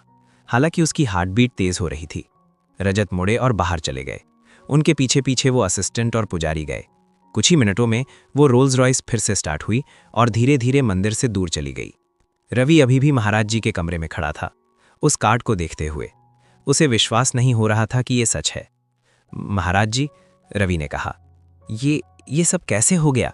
मैं एक डिलीवरी बॉय हूं और वो इतने बड़े बिजनेसमैन हैं। महाराज जी मुस्कुराए। बेटा, भगवान के घर देर है अंधेर नहीं, तुम यहां शरण के लिए आए थे, लेकिन भगवान ने तुम्हें एक नया रास्ता दिखा दिया। अब ये तुम्हारे हाथ में है कि तुम इस मौके को कैसे यूज करते हो। रवि की आंखों में आंसू आ गए। लेकिन महाराज जी, मैं डर रहा हूं, क्या मैं कर पाऊंगा? महाराज जी ने उसे पास बुलाया और सिर पर हाथ रखा। डर सबको लगता है बेटा, लेकिन जो डर के बावजूद आगे बढ़ता है वही असली बहादुर होता है। तुम कर पाओगे, मुझे विश्वास है। रवि बाहर निकला तो सर्वेश उसका इंतजार कर रहा था। क्या हुआ, क्यों बुलाया था? सर्वेश ने पूछा। रवि ने सर्वेश को सब कुछ बताया। सर्वेश पहले तो हैरान रह गया, फिर खुशी से उसने रवि को गले लगा लिया। यार, ये तो बहुत बड़ी बात है। रजत साहब जैसे आदमी के साथ काम करने का मौका। तू जानता है लोग क्या करते हैं ऐसे मौकों के लिए? रवि ने सिर हिलाया। नहीं, मुझे नहीं पता। लोग सालों तक मेहनत करते हैं, कनेक्शंस बनाते हैं, डिग्रीज लेते हैं, और तुझे ये मौका ऐसे ही मिल गया। लेकिन भाई, रवि ने कहा, मुझे डर लग रहा है। क्या मैं कर पाऊंगा? सर्वेश ने उसके कंधे पर हाथ रखा। तू करेगा, बस खुद पर विश्वास रख। और हाँ, ये मत भूलना कि तू यहां से जा रहा है, मंदिर से। भगवान का आशीर्वाद तेरे साथ है। उस रात रवि अपने कमरे में लेटा हुआ था। उसके हाथ में वो कार्ड था। वो उसे बार बार देख रहा था, जैसे चेक कर रहा हो कि ये सच है या सपना। रजत अग्निहोत्री, चेयरमैन एंड CEO, और मुझे उनकी कंपनी में काम करना है। रवि के मन में 1000 सवाल थे। मैं क्या करूंगा वहां? कैसे कपड़े पहनूंगा? कैसे बात करूंगा? क्या लोग मुझे एक्सेप्ट करेंगे? लेकिन फिर महाराज जी की बात याद आई। यही तुम्हारा मार्ग है। रवि ने कार्ड को अपनी छाती से लगाया और आंखें बंद कर ली। भगवान, मुझे नहीं पता ये सही है या गलत। मुझे नहीं पता मैं कर पाऊंगा या नहीं, लेकिन आपने ये मौका दिया है तो मैं पूरी मेहनत करूंगा। बस आप मेरे साथ रहना। अगले कुछ दिन रवि के लिए बेहद अजीब थे। दिन में वो मंदिर का काम करता, लेकिन रात को वो उस आने वाली मंडे के बारे में सोचता रहता। सर्वेश ने कुछ बेसिक चीजें सिखाने की कोशिश की। देख, ऑफिस में फॉर्मल कपड़े पहनने होते हैं, तेरे पास हैं? रवि ने सिर हिलाया। नहीं, मेरे पास तो बस यही कुछ पुराने कपड़े हैं। चल, कल बाजार चलते हैं, तुझे कुछ शर्ट्स और पैंट्स खरीदनी होंगी। अगले दिन सर्वेश और रवि बाजार गए। रवि के पास पैसे ज्यादा नहीं थे, लेकिन सर्वेश ने अपने पैसों से उसे 2 फॉर्मल शर्ट्स और एक पैंट दिलवाई। यार, मैं तुझे कैसे रिटर्न करूंगा? रवि ने कहा। अरे रिटर्न मत कर, बस जब तू बड़ा आदमी बन जाए तो हमारा मंदिर मत भूलना, सर्वेश ने हंसते हुए कहा। संडे की रात रवि को नींद नहीं आई। वो अपनी चारपाई पर लेटा हुआ था, आंखें खुली, सीलिंग को देखते हुए। कल से एक नई शुरुआत होने वाली थी, एक ऐसी शुरुआत जो शायद उसकी पूरी जिंदगी बदल दे। लेकिन साथ ही उसके मन में वो पुराना डर भी था। वो गुंडे, वो मर्डर, वो खतरा, क्या वे अभी भी उसे ढूंढ रहे हैं? क्या वे उसे मिल जाएंगे? रवि ने अपना सिर हिलाया। नहीं, अब डर को अपने ऊपर हावी नहीं होने दूंगा। भगवान ने मुझे ये मौका दिया है, मैं पूरी ताकत से कोशिश करूंगा। उसने अपनी नई शर्ट को देखा जो कुर्सी पर रखी थी। कल पहली बार वो एक ऑफिस जाने वाला था, और वो भी रजत अग्निहोत्री जैसे बिजनेसमैन के ऑफिस में। कल से सब कुछ बदल जाएगा, रवि ने सोचा। लेकिन मैं तैयार हूं, या कम से कम तैयार होने की कोशिश करूंगा। और उस रात अनिश्चितता और उम्मीद के बीच रवि धीरे धीरे नींद में खो गया। कल एक नया दिन था, एक नई शुरुआत, एक नया अध्याय। सुबह की अलार्म बजी तो रवि की आंखें पहले से ही खुली हुई थीं। पूरी रात ढंग से सो नहीं पाया था, बार बार नींद टूट जाती थी, और हर बार उसे याद आता था कि आज उसका पहला दिन है। उसने घड़ी देखी, सुबह के 5 बजे। ऑफिस तो 10 बजे जाना था, लेकिन रवि इतना नर्वस था कि वो और लेटा नहीं रह सका। वो उठा, नहा धोकर तैयार हुआ। उसने अपनी नई लाइट ब्लू शर्ट पहनी जो सर्वेश ने दिलवाई थी, और ब्लैक पैंट। जूते पुराने थे, थोड़े घिसे हुए, लेकिन रवि ने उन्हें अच्छे से पॉलिश किया था। शीशे में अपने आप को देखा।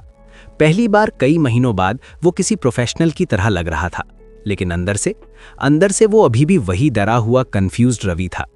मंदिर में जाकर उसने भगवान के सामने हाथ जोड़े। आरती अभी शुरू नहीं हुई थी, इसलिए मंदिर में सन्नाटा था। भगवान, आज मेरा पहला दिन है, मुझे नहीं पता क्या होगा, मुझे डर लग रहा है, लेकिन आपने मुझे ये मौका दिया है तो मैं पूरी मेहनत करूंगा, बस आप मेरे साथ रहना। उसने माथा टेका और फिर बाहर निकल आया। सर्वेश गेट पर खड़ा था। अरे इतनी जल्दी, अभी तो 6 बजे हैं। रवि ने मुस्कुराने की कोशिश की। हाँ भाई, नींद नहीं आ रही थी। नर्वस है? बहुत ज्यादा। सर्वेश ने उसके कंधे पर हाथ रखा।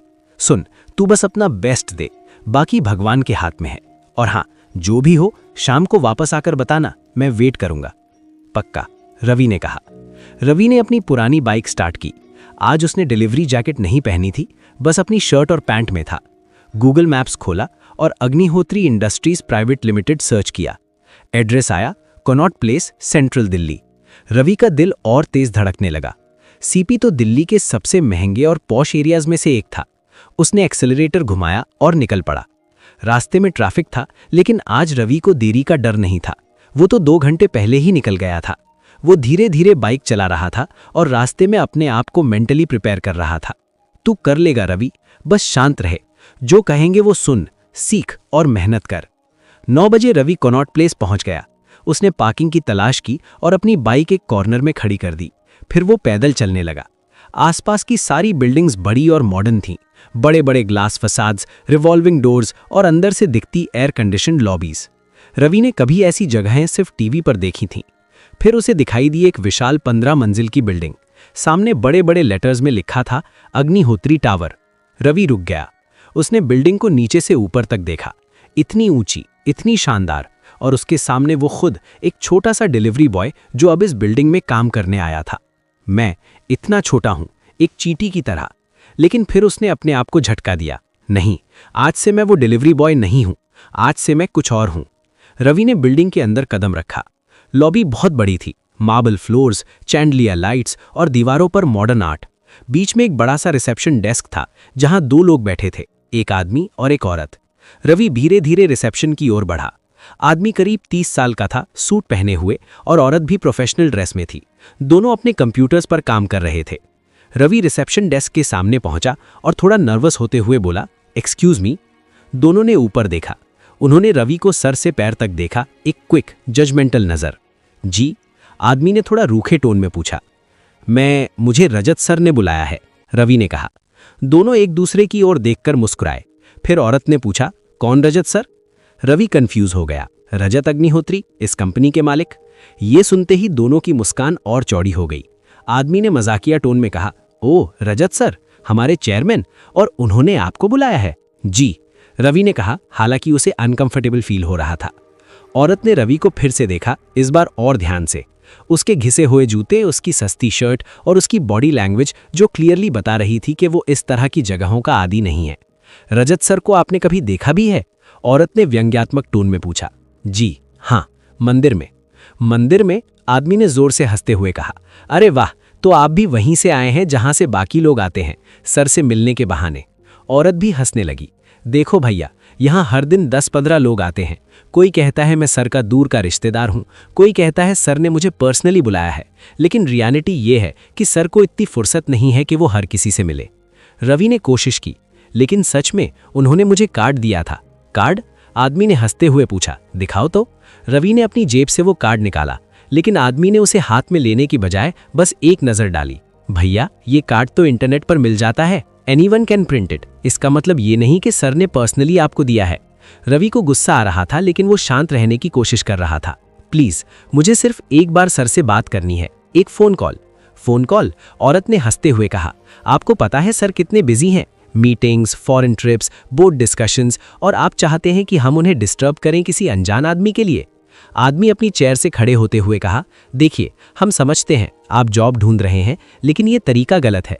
आप प्रॉपरली अप्लाई करिए, HR डिपार्टमेंट में जाइए, लेकिन यहाँ आकर ये ड्रामा मत करिए कि सर ने पर्सनली आपको बुलाया है। लेकिन बटवुड कुछ नहीं, औरत ने स्ट्रिक्ट टोन में कहा, अब आप प्लीज निकल जाइए, वरना हमें सिक्योरिटी को बुलाना पड़ेगा। रवि की आंखों में अपमान के आंसू आ गए। वो खड़ा रहा, कुछ नहीं बोला। आदमी ने अपने फोन पर कुछ दबाया। सिक्योरिटी, रिसेप्शन पर आइए। कुछ सेकंड्स में 2 सिक्योरिटी गार्ड्स आए, दोनों लंबे चौड़े, यूनिफॉर्म्स में। जी सर, एक गार्ड ने पूछा। इन्हें बाहर ले जाओ, आदमी ने रवि की ओर इशारा करते हुए कहा। ये बिना अपॉइंटमेंट के यहां घुस आए हैं। गार्ड्स ने रवि की ओर देखा। चलिए, आपको बाहर जाना होगा। रवि ने एक आखिरी कोशिश की। प्लीज, मैं सच बोल रहा हूं, राजत सर ने मुझे। चलिए, गार्ड ने स्ट्रिक्ट टोन में कहा। एक गार्ड ने रवि का हाथ पकड़ लिया और उसे खींचकर बाहर की ओर ले जाने लगा। लॉबी में कुछ और लोग भी थे, एम्प्लॉइज, विजिटर्स, सब ने रवि को देखा। कुछ ने हंसी में बातें की, कुछ ने सिर हिलाया। रवि का सिर झुका हुआ था।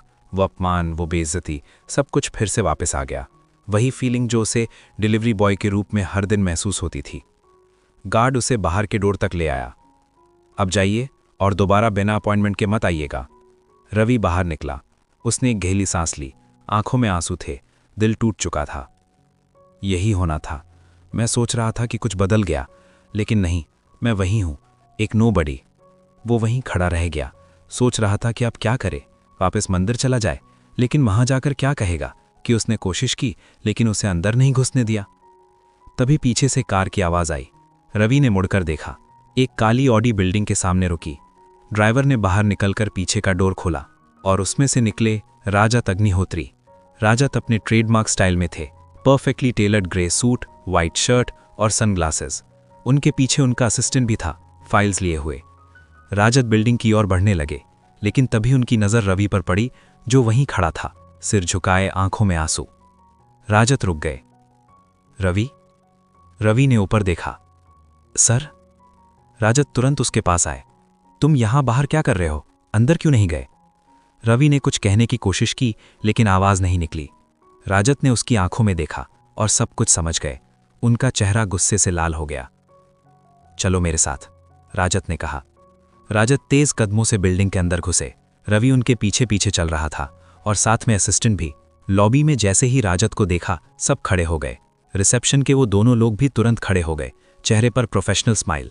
गुड मॉर्निंग सर, दोनों ने एक साथ कहा, लेकिन राजत ने उन्हें इग्नोर करते हुए सीधे रिसेप्शन डेस्क की ओर बढ़े। उनका चेहरा गुस्से से भरा हुआ था। क्या कर रहे थे तुम लोग?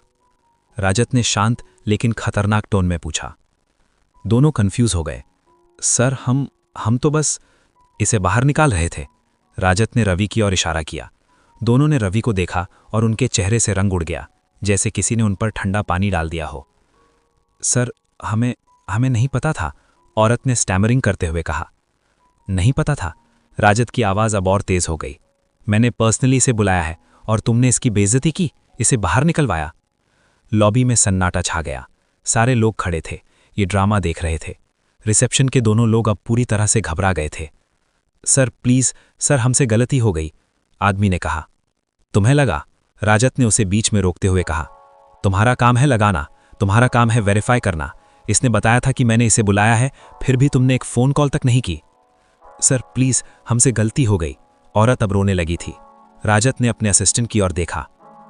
शर्मा, एचआर को बोलो, इन दोनों को इमीडिएटली सस्पेंड करो और इंक्वायरी होगी। Yes sir. असिस्टेंट ने तुरंत अपने फोन पर टाइपिंग शुरू कर दी। सर प्लीज सर, हमारी नौकरी चली जाएगी। दोनों ने हाथ जोड़ दिए, लेकिन राजत ने उन्हें कोई जवाब नहीं दिया। वो मुड़े और रवि की ओर देखा। चलो रवि, मेरे साथ। राजत रवि को लेकर एलिवेटर की ओर बढ़े। एलिवेटर का डोर खुला और दोनों अंदर घुस गए। असिस्टेंट भी साथ था। एलिवेटर चलने लगा। रवि चुपचाप खड़ा था, अभी भी शॉक में। रवि, राजत ने कहा। जी सर। देखो, ये कॉर्पोरेट वर्ल्ड है, यहां लोग जजमेंटल होते हैं, लेकिन तुम्हें घबराना नहीं है। तुम मेरे साथ हो, समझे? जी सर, लेकिन उन लोगों की नौकरी? उनकी नौकरी की चिंता मुझे करनी है, तुम्हें नहीं, राजत ने कहा। उन्होंने गलती की, उन्हें सजा मिलेगी। ये मेरी कंपनी है और यहां रिस्पेक्ट सबसे जरूरी है। एलिवेटर 15वीं फ्लोर पर रुकी। डोर खुला और सामने एक विशाल लग्जूरियस ऑफिस फ्लोर था। ग्लास कैबिन्स, मॉडर्न फर्नीचर और बीच में एक बड़ा रिसेप्शन एरिया। राजत बाहर निकले। चलो। राजत रवि को लेकर अपने कैबिन में गए। कैबिन बहुत बड़ा था। ह्यूज डेस्क, लेदर चेयर्स, एक पूरी दीवार पर बुक्स और ग्लास वॉल से बाहर का नजारा। राजत अपनी चेयर पर बैठते हुए बोले, बैठो रवि। रवि हेजिटेंटली बैठ गया। राजत ने अपनी सनग्लासेस उतारी और रवि को देखा। मुझे सॉरी कहना चाहिए, तुम्हारे साथ ये नहीं होना चाहिए था। नहीं सर, आपकी कोई गलती नहीं है, राजत ने कहा। मुझे रिसेप्शन को इन्फॉर्म करना चाहिए था, लेकिन मैं सोच रहा था कि तुम सीधे ऊपर आ जाओगे। मेरी गलती थी। रवि कुछ नहीं बोला। राजत ने इंटरकॉम उठाया। शर्मा, एक कॉफी भिजवाओ, 2 कप्स। फिर राजत ने रवि की ओर देखा। अब सुनो, आज से तुम मेरे साथ काम करोगे। पहले कुछ दिन तुम बस ऑब्जर्व करोगे कि मैं क्या करता हूं, कैसे मीटिंग्स होती हैं, कैसे डिसीजंस लिए जाते हैं। फिर धीरे धीरे तुम्हें भी रिस्पॉन्सिबिलिटीज दूंगा, समझे? जी सर। और हां, यहां किसी से डरने की जरूरत नहीं। तुम मेरे साथ हो और मेरे साथ कोई मैस नहीं करता। रवि ने पहली बार उस दिन एक जेन्युइन स्माइल दी। शायद ये नई शुरुआत उतनी बुरी नहीं थी। रवि के ऑफिस में पहले 3 दिन ऑब्जर्वेशन के थे। रजत ने उसे अपने सारे मीटिंग्स में साथ रखा। Board meetings, client calls, strategy discussions. Ravi बस चुपचाप बैठता, देखता, सुनता और सीखने की कोशिश करता। रजत एक ब्रिलियंट बिजनेसमैन थे। उनका हर डिसीजन कैलकुलेटेड था, हर बात में कॉन्फिडेंस था। रवि को लग रहा था जैसे वो एक मास्टर क्लास अटेंड कर रहा है। तीसरे दिन शाम को रजत ने रवि को अपने कैबिन में बुलाया। रवि, कल एक इंपॉर्टेंट बिजनेस डीलिंग है द ग्रैंड प्लाजा होटल में। मेरा एक पोटेंशियल पार्टनर आ रहा है, आमिर गुप्ता, बहुत बड़ा रियल एस्टेट टाइकून है। हम दोनों मिलकर एक नया प्रोजेक्ट स्टार्ट करने की बात कर रहे हैं। जी सर, रवि ने कहा। और तुम मेरे साथ चलोगे, ये तुम्हारा पहला बाहर का काम होगा ऑब्जर्व करना कि बिजनेस डीलिंग्स कैसे होती हैं। रवि का दिल तेज धड़कने लगा। जी सर, मैं तैयार रहूंगा। रजत मुस्कुराए। अच्छा, और हाँ, कल प्रॉपर फॉर्मल वेयर पहनकर आना। द ग्रैंड प्लाजा बहुत हाई प्रोफाइल जगह है। अगली सुबह रवि ने अपने सबसे अच्छे कपड़े पहने, वही नई वाइट शर्ट और ब्लैक पैंट। उसने बालों में जेल लगाया, जूते अच्छे से पॉलिश किए और खुद को तैयार किया। सुबह 10 बजे रजत की कार ऑफिस के बाहर खड़ी थी। ड्राइवर ने डोर खोला और रवि अंदर बैठ गया। कुछ मिनट बाद रजत भी आए।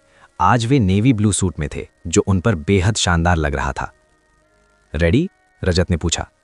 जी सर, रवि ने कहा, हालांकि अंदर से नर्वस था। कार चल पड़ी। रास्ते में रजत ने रवि को ब्रीफिंग दी। आमिर गुप्ता बहुत टफ नेगोशिएटर है, लेकिन अगर डील हो गई तो ये मेरी कंपनी के लिए बहुत बड़ा बूस्ट होगा। तुम बस ऑब्जर्व करना कैसे बातचीत होती है, कैसे टर्म्स डिस्कस होती है। जी सर, रवि ने ध्यान से सुना। करीब 30 मिनट बाद car the grand plaza hotel के सामने रुकी। ये दिल्ली के सबसे लग्जूरियस होटल्स में से एक था। ह्यूज बिल्डिंग, गोल्डन लाइट्स और एंट्रेंस पर वैले सर्विस। रवि ने बाहर देखा, उसकी सांसें रुक गईं। इतनी शानदार जगह उसने पहले कभी नहीं देखी थी। ड्राइवर ने डोर खोला। रजत बाहर निकले और रवि भी उनके पीछे पीछे निकला। होटल के एंट्रेंस पर यूनिफॉर्म्ड स्टाफ खड़े थे। गुड मॉर्निंग सर, उन्होंने झुककर अभिवादन किया। रजत अंदर की ओर बढ़े।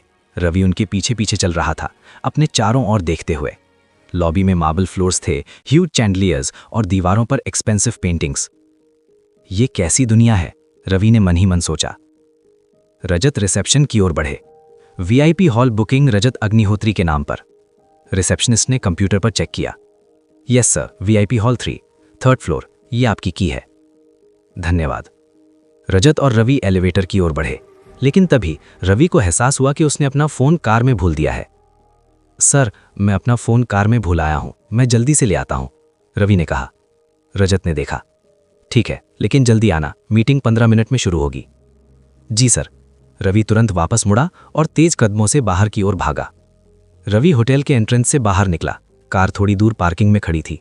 वो तेजी से उस ओर भागा, लेकिन जैसे ही वो पार्किंग एरिया में मुड़ा, उसकी टक्कर किसी से हो गई। आह! एक लड़की चीखी। रवि ने देखा, एक लड़की करीब 19 साल की जमीन पर गिर गई थी। उसके हाथ में कॉफी का कप था, जो अब उसके कपड़ों पर गिर गया था। Oh no, I am so sorry. Ravi ने तुरंत आगे बढ़कर उसे उठाने की कोशिश की, लेकिन लड़की ने उसका हाथ झटक दिया। दूर रहो, छुओ मत मुझे। वो खुद उठी और जब रवि ने उसे ठीक से देखा तो वो हैरान रह गया। लड़की बेहद खूबसूरत थी, फेयर स्किन, बड़ी बड़ी आंखें और परफेक्टली स्टाइल्ड बाल। उसने एक डिजाइनर वाइट ड्रेस पहनी थी जिस पर अब कॉफी के दाग थे। उसके गले में डायमंड नेकलेस था और हाथ में ब्रांडेड बैग। लेकिन उसके चेहरे पर गुस्सा, उसकी आंखों में घमंड, ये सब साफ दिख रहा था। तुम्हें देखकर नहीं चलते, लड़की ने चिल्लाते हुए कहा। आंखें हैं या बटन्स? मुझे सच में माफी मांगना, मैं जल्दी में था। जल्दी में थे तो क्या रास्ते में किसी को भी गिरा दोगे? लड़की ने अपनी ड्रेस देखी। देखो, मेरी ड्रेस खराब हो गई, ये वर्साचे है, तुम्हें पता भी है ये कितनी महंगी है। रवि को गुस्सा आ रहा था, लेकिन उसने शांत रहने की कोशिश की। मैंने माफी मांगी है, लेकिन इसका मतलब ये नहीं कि आप मेरी इंसल्ट करें। इंसल्ट? लड़की ने कहा। मैं तो सच बोल रही हूं, तुम जैसे लोग इन चीप कपड़ों में बिना किसी क्लास के हमेशा दूसरों को ट्रबल में डालते हो। रवि का चेहरा लाल हो गया। तुम्हें कैसे पता मेरे कपड़े चीप हैं? और क्लास कपड़ों से नहीं, बिहेवियर से आती है। लड़की ने आंखें घुमाई। ओ प्लीज, मुझे लेक्चर मत दो, मैं तुम्हारे जैसी नहीं हूं, मैं जानती हूं क्या सही है क्या गलत। अच्छा, तो फिर तुम्हारा बिहेवियर कहाँ है? रवि ने कहा। मैंने गलती से टक्कर मार दी, माफी भी मांगी, लेकिन तुम बस अपनी ड्रेस के बारे में सोच रही हो। क्योंकि ये मेरी फेवरेट ड्रेस है, लड़की चिल्लाई। तो क्या मैं जानबूझकर तुम्हारी ड्रेस खराब करने आया था? रवि ने कहा। तुम कौन हो, प्रिंसेस? लड़की का चेहरा और गुस्से से भर गया। हाँ, मैं प्रिंसेस से कम नहीं हूं, मेरा नाम शालिनी गुप्ता है, और तुम्हें पता भी है मेरे पिता कौन है। मुझे कोई इंटरेस्ट नहीं है, रवि ने कहा। दोनों कुछ देर एक दूसरे को घूरते रहे। फिर रवि ने अपनी घड़ी देखी, उसे मीटिंग में देर हो रही थी। देखो, रवि ने कहा, तुम्हारे पास इतना टाइम नहीं है कि मैं तुमसे बहस करूं, मुझे जाना है। शालिनी ने व्यंग से हंसी। मेरे पास भी तुम जैसों के साथ टाइम वेस्ट करने का वक्त नहीं है। परफेक्ट, रवि ने कहा। तो हम दोनों एग्री हैं? वो मुड़ा और कार की ओर बढ़ गया। उसने फोन उठाया और वापस होटल की ओर दौड़ पड़ा। पीछे से शालिनी चिल्लाई, अगर मैं तुम्हें फिर देखूं तो अच्छा नहीं होगा। रवि ने इग्नोर किया और अंदर चला गया। रवि तेज कदमों से 3rd फ्लोर की ओर बढ़ा। वीआईपी हॉल 3 के बाहर पहुंचकर उसने दरवाज़ा खोला। अंदर एक बड़ा लग्जूरियस हॉल था। बीच में एक लंबी टेबल थी जिस पर राजत और एक और आदमी बैठे थे। वो आदमी करीब 50 साल का था, मोटा लेकिन वेल ड्रेस्ड। उसके चेहरे पर एक बिजनेसमैन का कॉन्फिडेंस था। ये थे आमिर गुप्ता। रवि, राजत ने कहा, आओ बैठो। रवि ने माफ़ी मांगी। सॉरी सर, थोड़ी देर हो गई। कोई बात नहीं, राजत ने कहा। फिर उन्होंने आमिर की ओर देखा। आमिर साहब, ये रवि है, मेरा असिस्टेंट। आमिर ने रवि को देखा, एक क्विक असेसिंग नज़र। नमस्ते। नमस्ते सर, रवि ने हाथ जोड़े। मीटिंग शुरू होने ही वाली थी कि तभी हॉल का डोर फिर से खुला और अंदर आई शालिनी गुप्ता। रवि ने मुड़कर देखा और उसकी आंखें फैल गईं। शालिनी ने भी रवि को देखा और उसका चेहरा गुस्से से लाल हो गया। तुम? दोनों ने एक साथ कहा। आमिर ने हैरानी से दोनों को देखा। तुम दोनों एक दूसरे को जानते हो? शालिनी ने अपने पिता की ओर देखा। पापा, ये वही आदमी है जिसने अभी मेरी ड्रेस खराब की। मैंने माफ़ी मांगी थी और ये आप ही थीं जो बिना देखे चल रही थीं। झूठ, शालिनी चिल्लाई। तुम भाग रहे थे। क्योंकि मुझे यहां आना था, रवि ने कहा। राजत ने बीच में आकर कहा, रुको, क्या हो रहा है ये? शालिनी ने अपने पिता से शिकायत करते हुए कहा, पापा, इस आदमी ने मुझसे टक्कर मारी, मेरी वर्साचे ड्रेस पर कॉफ़ी गिर गई और फिर ये मुझे लेक्चर देने लगा। आमिर का चेहरा गंभीर हो गया। उन्होंने रवि की ओर देखा। ये सच है? राजत ने बीच में बोला, आमिर साहब, मुझे यकीन है ये कोई गलतफहमी है। गलतफहमी? शालिनी ने कहा। मेरी ड्रेस खराब हो गई और ये आदमी माफ़ी मांगने के बजाय मुझसे बहस कर रहा था। रवि ने शांत रहने की कोशिश की, लेकिन उसे गुस्सा आ रहा था। मैंने माफ़ी मांगी थी कई बार, लेकिन आप मेरी इंसल्ट करती रहीं। इंसल्ट? शालिनी ने कहा। मैंने सिर्फ सच बोला। सच? तुमने मुझे चीप कहा। तुमने कहा कि मुझमें क्लास नहीं है। आमिर ने अपना हाथ उठाया। बस, दोनों चुप रहो। हॉल में सन्नाटा छा गया। आमिर ने राजत की ओर देखा। राजत साहब, मुझे नहीं पता ये आपका असिस्टेंट कैसा है, लेकिन मेरी बेटी को परेशान करना मुझे पसंद नहीं। राजत ने गंभीर टोन में कहा। आमिर साहब, रवि एक अच्छा लड़का है, मुझे यकीन है ये कोई एक्सीडेंट था। एक्सीडेंट? शालिनी ने कहा। मेरी ड्रेस? शालिनी बस, आमिर ने स्ट्रिक्ट टोन में कहा। फिर उन्होंने रवि की ओर देखा। तुम माफ़ी मांगो, अभी। रवि का चेहरा तना हुआ था। उसे गुस्सा आ रहा था, लेकिन वो जानता था कि ये एक इंपॉर्टेंट बिजनेस मीटिंग है। उसने एक गहरी सांस ली। मुझे माफ़ करें अगर मेरी वजह से आपको तकलीफ हुई। लेकिन शालिनी ने अपनी आंखें घुमाई। ये माफ़ी है? इतनी बेरुखी से? राजत ने बीच में आकर सिचुएशन को कंट्रोल किया। आमिर साहब, क्यों ना हम अपनी मीटिंग पर फोकस करें, बच्चों की लड़ाई को बीच में ना लाएं। आमिर ने सोचा, फिर सिर हिलाया। ठीक है, शालिनी तुम बाहर जाओ। लेकिन पापा, मैंने कहा बाहर जाओ। आमिर की आवाज़ स्टर्न थी। शालिनी ने एक आखिरी बार रवि को घूरा, फिर मुड़ी और बाहर चली गई। लेकिन जाते जाते उसने कहा, यह खत्म नहीं हुआ है।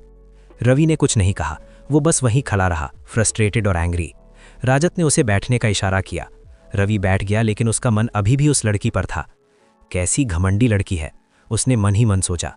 इतनी खूबसूरत, लेकिन इतनी बदतमीज। मीटिंग शुरू हुई। राजत और आमिर बिजनेस टर्म्स डिस्कस करने लगे, project details, investment, profit sharing. Ravi को बस ऑब्जर्व करना था, लेकिन उसका ध्यान बार बार भटक रहा था। उसे शालिनी की बातें याद आ रही थी। तुम्हारी पूरी महीने की सैलरी भी इस ड्रेस की हाफ प्राइस नहीं होगी। कितनी घमंड है उसे इतने पैसों का, रवि ने सोचा। लेकिन क्या उसने गलत कहा? मैं सच में एक नोबडी हूं। लेकिन फिर उसने अपने आप को झटका दिया। नहीं, मैं नोबडी नहीं हूं। राजत सर ने मुझे ये मौका दिया है। मैं प्रूव करूंगा कि मैं कुछ बन सकता हूं। मीटिंग करीब 2 घंटे चली। अंत में राजत और आमिर ने हाथ मिलाया। तो डील फाइनल है, आमिर ने कहा। बिल्कुल, राजत ने मुस्कुराते हुए कहा। मैं डॉक्यूमेंट्स भिजवा दूंगा। परफेक्ट। और हाँ, आमिर ने रवि की ओर देखा। मुझे उम्मीद है कि आपका ये असिस्टेंट अब मेरी बेटी से दूर रहेगा। राजत ने डिप्लोमेटिक टोन में कहा। बिल्कुल, वो सिर्फ काम पर फोकस करेगा। आमिर ने सिर हिलाया और बाहर चले गए। जैसे ही आमिर गए, राजत ने रवि की ओर देखा। क्या हुआ था? राजत ने पूछा। रवि ने सब कुछ बताया। पार्किंग लॉट में टक्कर, कॉफी गिरना और फिर बहस। राजत ने सुना, फिर एक लंबी सांस ली।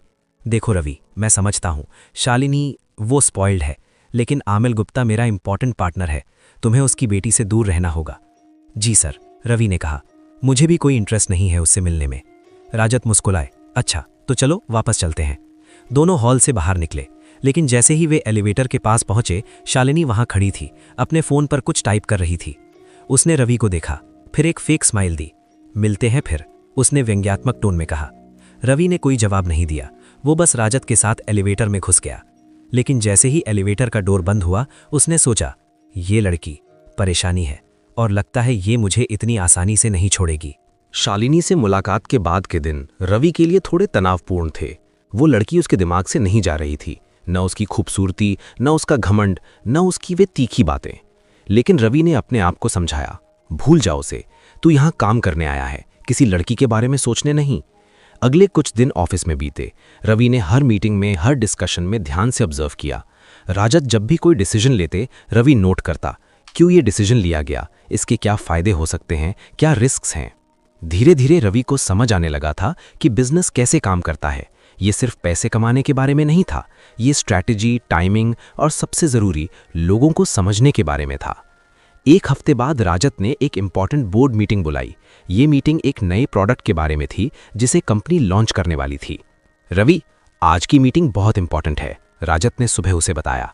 हम एक नया होम अप्लायंस लॉन्च कर रहे हैं, एक मल्टीपर्पस किचन डिवाइस, और आज हम फाइनल स्ट्रैटेजी डिस्कस करेंगे।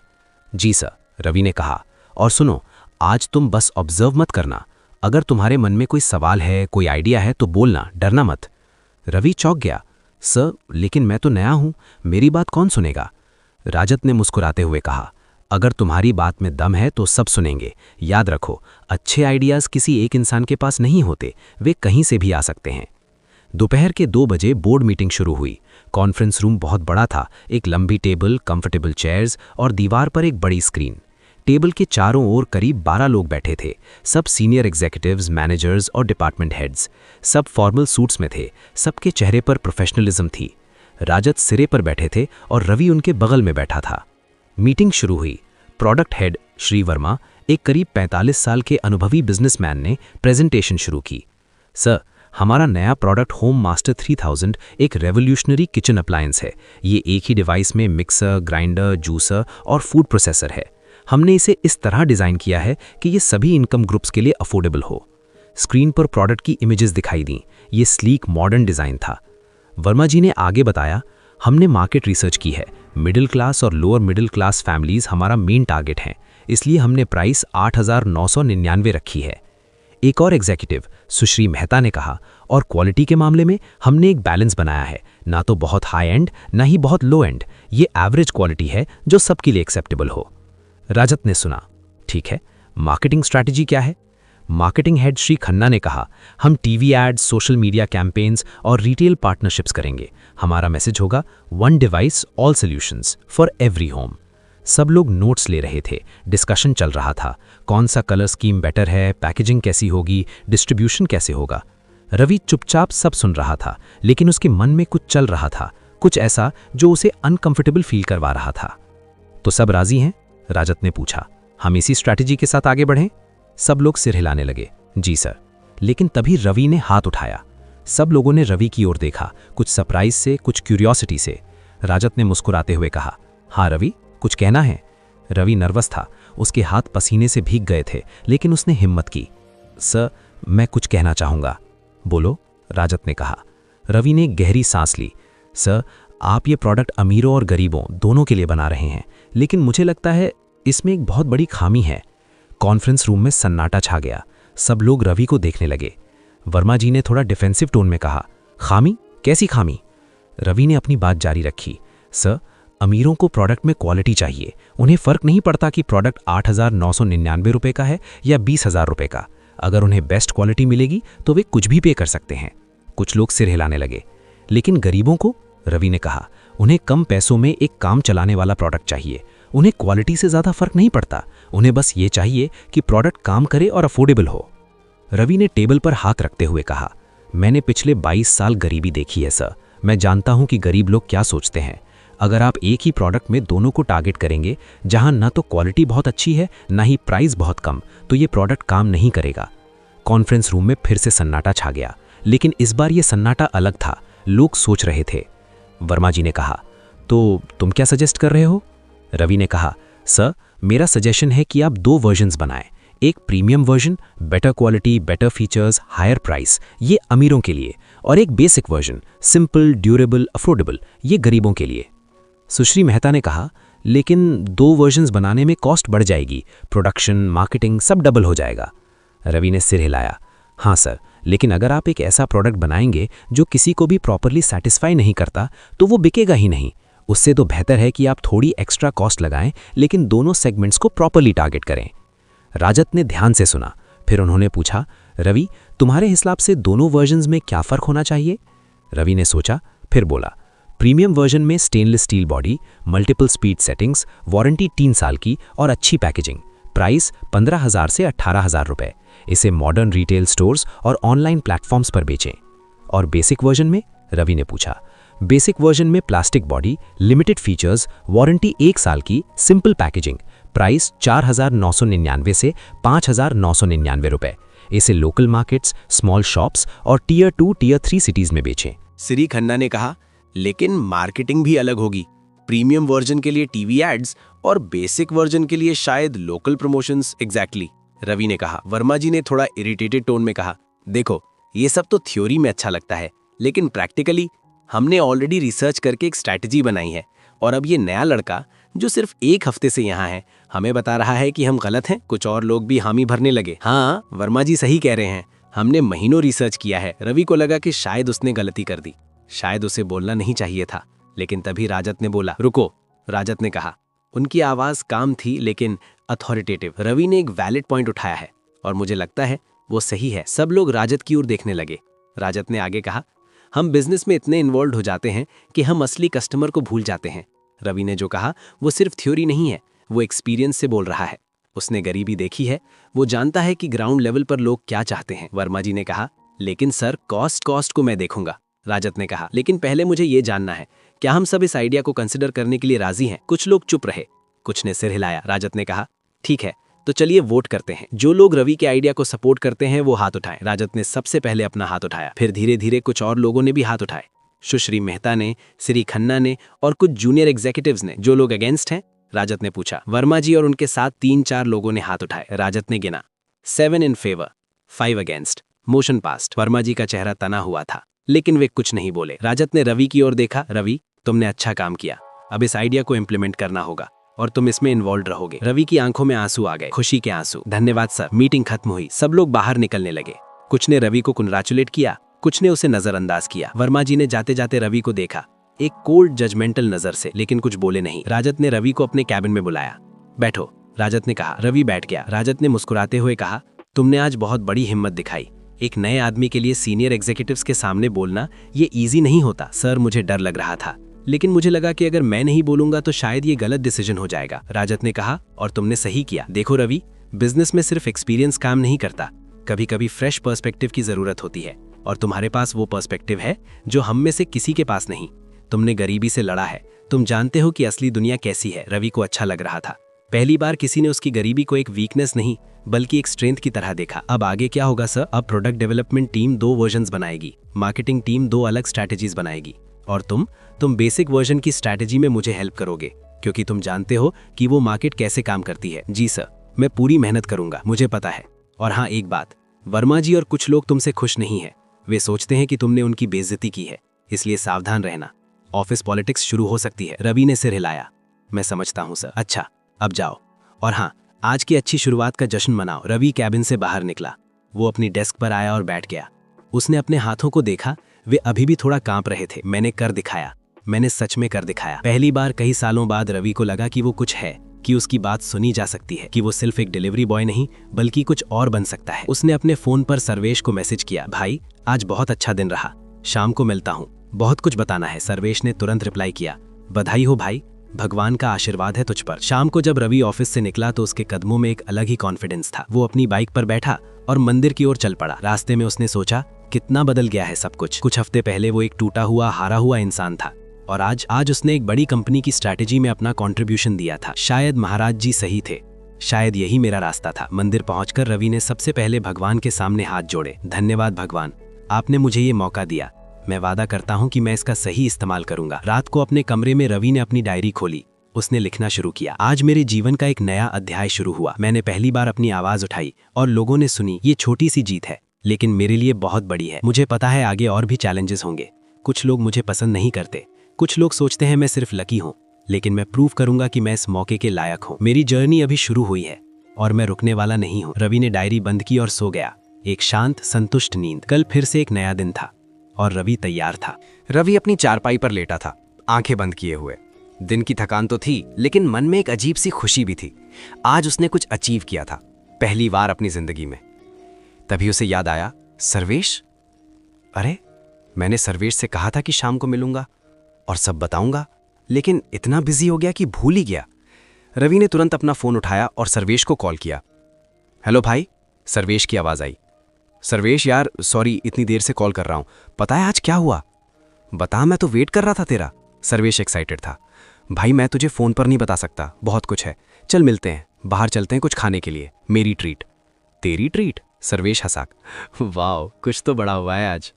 हाँ यार, आजा, मेन गेट के बाहर मिलता हूँ 15 मिनट में। ठीक है भाई, आ रहा हूँ। रवि ने अपनी जैकेट पहनी और मंदिर से बाहर निकला। गेट के पास सर्वेश पहले से ही खड़ा था, मुस्कुराता हुआ। चल भाई, सर्वेश ने कहा। दोनों पैदल चलने लगे। पास में ही एक छोटा सा ढाबा था जहां अच्छा खाना मिलता था। रास्ते में रवि ने सर्वेश को सब बताया, मीटिंग के बारे में, अपने आइडिया के बारे में, वोट के बारे में और राजद सर के इनकरेजमेंट के बारे में।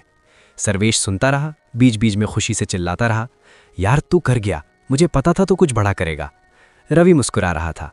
अभी तो शुरुआत है भाई, अभी बहुत कुछ करना है।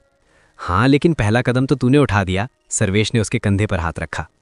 दोनों धीरे धीरे बातें करते हुए चल रहे थे। सड़क पर ज्यादा भीड़ नहीं थी, रात के 9 बज चुके थे। कुछ गाड़ियां यहां वहां चल रही थीं, कुछ लोग फुटपाथ पर थे। तभी अचानक एक काली स्कॉर्पियो तेजी से आकर उनके ठीक सामने रुकी। रवि और सर्वेश दोनों चौंक गए। स्कॉर्पियो का डोर खुला और उसमें से 3 आदमी निकले। तीनों लंबे चौड़े, मजबूत बनावट के, और उनके चेहरों पर एक खतरनाक एक्सप्रेशन था। रवि ने उन्हें देखा और उसका दिल धक से रह गया। ये वही लोग हैं। रवि के दिमाग में बिजली की तरह कौंधा। वही लोग जिन्होंने मर्डर किया था। उन तीनों में से एक, जो लीडर लग रहा था, ने रवि को पहचान लिया। तू? उसने फिंगर पॉइंट करते हुए कहा। वही लड़का, रेड जैकेट वाला डिलीवरी बॉय। रवि का शरीर अकड़ गया, उसकी सांसें तेज हो गईं। सर्वेश ने कंफ्यूज होकर पूछा, रवि ये क्या हो रहा है? ये लोग कौन है? रवि ने तुरंत सर्वेश की बांह पकड़ी और कहा, तू भाग जा, अभी पुलिस को कॉल कर, जल्दी। क्या लेकिन? मैंने कहा भाग जा, रवि ने चिल्लाया। लेकिन तभी लीडर ने अपने साथियों को इशारा किया, पकड़ो उसे अभी। तीनों आदमी रवि की ओर दौड़ने लगे। रवि ने तुरंत रिएक्ट किया। उसने सर्वेश को धक्का लेकर कहा, भाग अब। सर्वेश कुछ कहना चाहता था, लेकिन सिचुएशन की गंभीरता देखकर वो दूसरी डायरेक्शन में भागने लगा। रवि भी पीछे मुड़ा और पूरी ताकत से भागने लगा। उसके दिल की धड़कनें इतनी तेज थीं कि वो अपनी सीने में महसूस कर सकता था। बच जाऊं, बस बच जाऊं, यही एक बात उसके दिमाग में चल रही थी। पीछे से वे तीनों उसका पीछा कर रहे थे। भाग मत साले, पकड़ में आ जा, आज तुझे छोड़ेंगे नहीं। रवि ने एक गली में मुड़ा, फिर दूसरी गली में। वो जिगजैग तरीके से भाग रहा था ताकि वे लोग उसे आसानी से पकड़ न सकें। करीब 10 मिनट तक ये चेस चला। रवि की सांसें भूल रही थीं, पैरों में दर्द हो रहा था, लेकिन वो रुक नहीं सकता था। तभी उसे सामने एक बड़ी सी बिल्डिंग दिखाई दी। बाहर ब्राइट लाइट्स थीं, लाउड म्यूजिक आ रही थी और एंट्रेंस पर लिखा था द एलीट क्लब। बाहर कई लोग खड़े थे, कुछ स्मोकिंग कर रहे थे, कुछ बातें कर रहे थे। रवि ने सोचा, अगर मैं इस भीड़ में घुस जाऊं तो शायद बच जाऊंगा। वो क्लब की ओर भागा, लेकिन इतनी तेजी से भाग रहा था कि उसने ध्यान नहीं दिया एंट्रेंस पर कोई खड़ा था। बैम! रवि की टक्कर किसी से हो गई। आह! एक तेज चीख सुनाई दी। रवि ने देखा, एक लड़की जमीन पर गिर गई थी। उसके हाथ में कॉकटेल ग्लास था जो अब टूट गया था और उसकी ड्रेस पर ड्रिंक गिर गया था। लड़की ने गुस्से से ऊपर देखा और जब रवि ने उसे ठीक से देखा तो उसकी सांस फिर से रुक गई। ये शालिनी गुप्ता थी। शालिनी ने रवि को पहचान लिया। उसकी आंखें गुस्से से लाल हो गईं। तुम फिर से? रवि को कुछ समझ नहीं आ रहा था। वो बुरी तरह घबराया हुआ था, सांसें फूल रही थीं और अब शालिनी से फिर से टकरा गया था। आई एम सॉरी, रवि ने स्टैमरिंग करते हुए कहा। सॉरी? सॉरी? शालिनी चीखी। क्या तुम्हारी आदत है मुझसे टकराने की? पहले मेरी वर्साचे ड्रेस, अब ये डिजाइनर गाउन और मेरा ड्रिंक। तभी क्लब के एंट्रेंस से शालिनी के 2 दोस्त बाहर आए, एक लड़की और एक लड़का, दोनों एक्सपेंसिव कपड़ों में। शालिनी क्या हुआ? लड़की ने पूछा। शालिनी ने रवि की ओर इशारा किया। इस आदमी ने फिर से, लुक एट माई ड्रेस, मेरा ड्रिंक। लड़के ने रवि को ऊपर से नीचे तक देखा। अये, तुम किसी को धक्का नहीं दे सकते ऐसे, अपोलोजाइज करो प्रॉपर्ली। रवि का दिल अभी भी तेज धड़क रहा था। उसने पीछे मुड़कर देखा, वे तीनों गुंडे अभी भी उसे ढूंढ रहे थे थोड़ी दूरी पर। मुझे अंदर जाना है प्लीज, रवि ने कहा। शालिनी ने व्यंग से हंसी। अंदर? तुम? इस क्लब में? तुम्हें पता भी है ये कहाँ है? यहां एंट्री के लिए मेंबरशिप चाहिए, और तुम्हारे जैसे लोग? प्लीज, रवि ने डेस्परेटली कहा, मुझे अंदर जाने दो, कुछ लोग मेरा पीछा कर रहे हैं। Oh really? शालिनी ने कहा। कोई नया ड्रामा? पहले कॉफी फिर ये, अब क्या एक्सक्यूज है? तभी रवि ने देखा कि वो तीनों गुंडे क्लब की ओर आ रहे हैं। उन्होंने उसे देख लिया था। रवि का दिल बैठ गया। प्लीज मुझे बचाओ, रवि ने कहा। इस बार उसकी आवाज में सच में डर था। शालिनी ने उसकी आंखों में देखा। कुछ सेकंड्स के लिए उसे लगा कि शायद ये लड़का सच बोल रहा है। उसकी आंखों में जेन्युइन टेरर था। लेकिन फिर उसने सिर हिलाया। नहीं, तुम झूठ बोल रहे हो, अब चले जाओ यहां से। रवि ने फिर से पीछे देखा। वे लोग अब बहुत पास आ गए थे। उसने एक आखिरी ट्राई की। मैं राजत अग्निहोत्री के साथ काम करता हूं, तुम्हारे पिता के पार्टनर, प्लीज मुझे विश्वास करो। शालिनी ने रुककर उसे देखा। राजत अग्निहोत्री? तुम उनके साथ काम करते हो? हाँ, मैं उनका असिस्टेंट हूं, प्लीज। शालिनी ने कुछ सेकंड सोचा, फिर अपने दोस्तों की ओर देखा। ठीक है, उसने कहा, अंदर आओ, लेकिन अगर तुम झूठ बोल रहे हो तो मैं तुम्हें खुद बाहर फेंक दूंगी। रवि को राहत मिली। धन्यवाद, थैंक यू। शालिनी ने क्लब के बाउंसर को इशारा किया, ये मेरे साथ है।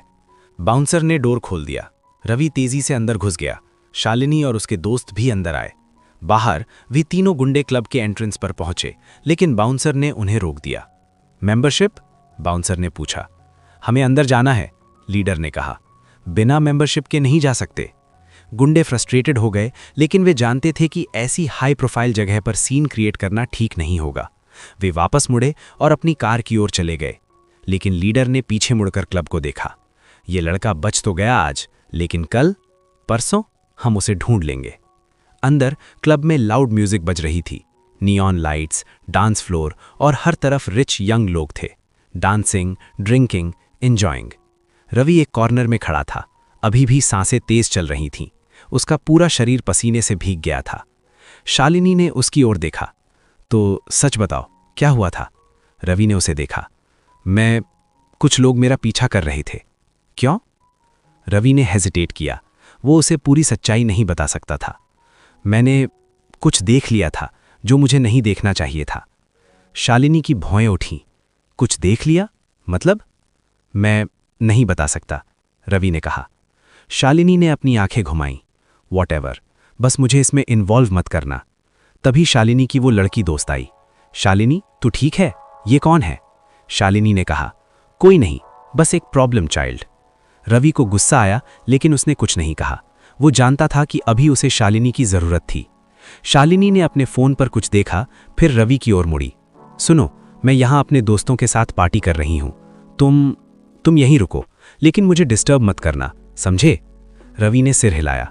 हाँ, थैंक यू। शालिनी अपने दोस्तों के साथ डांस फ्लोर की ओर चली गई। रवि वहीं कॉर्नर में खड़ा रह गया। उसने अपना फोन निकाला। सर्वेश के कई मिस्ड कॉल्स थे। उसने तुरंत कॉल किया।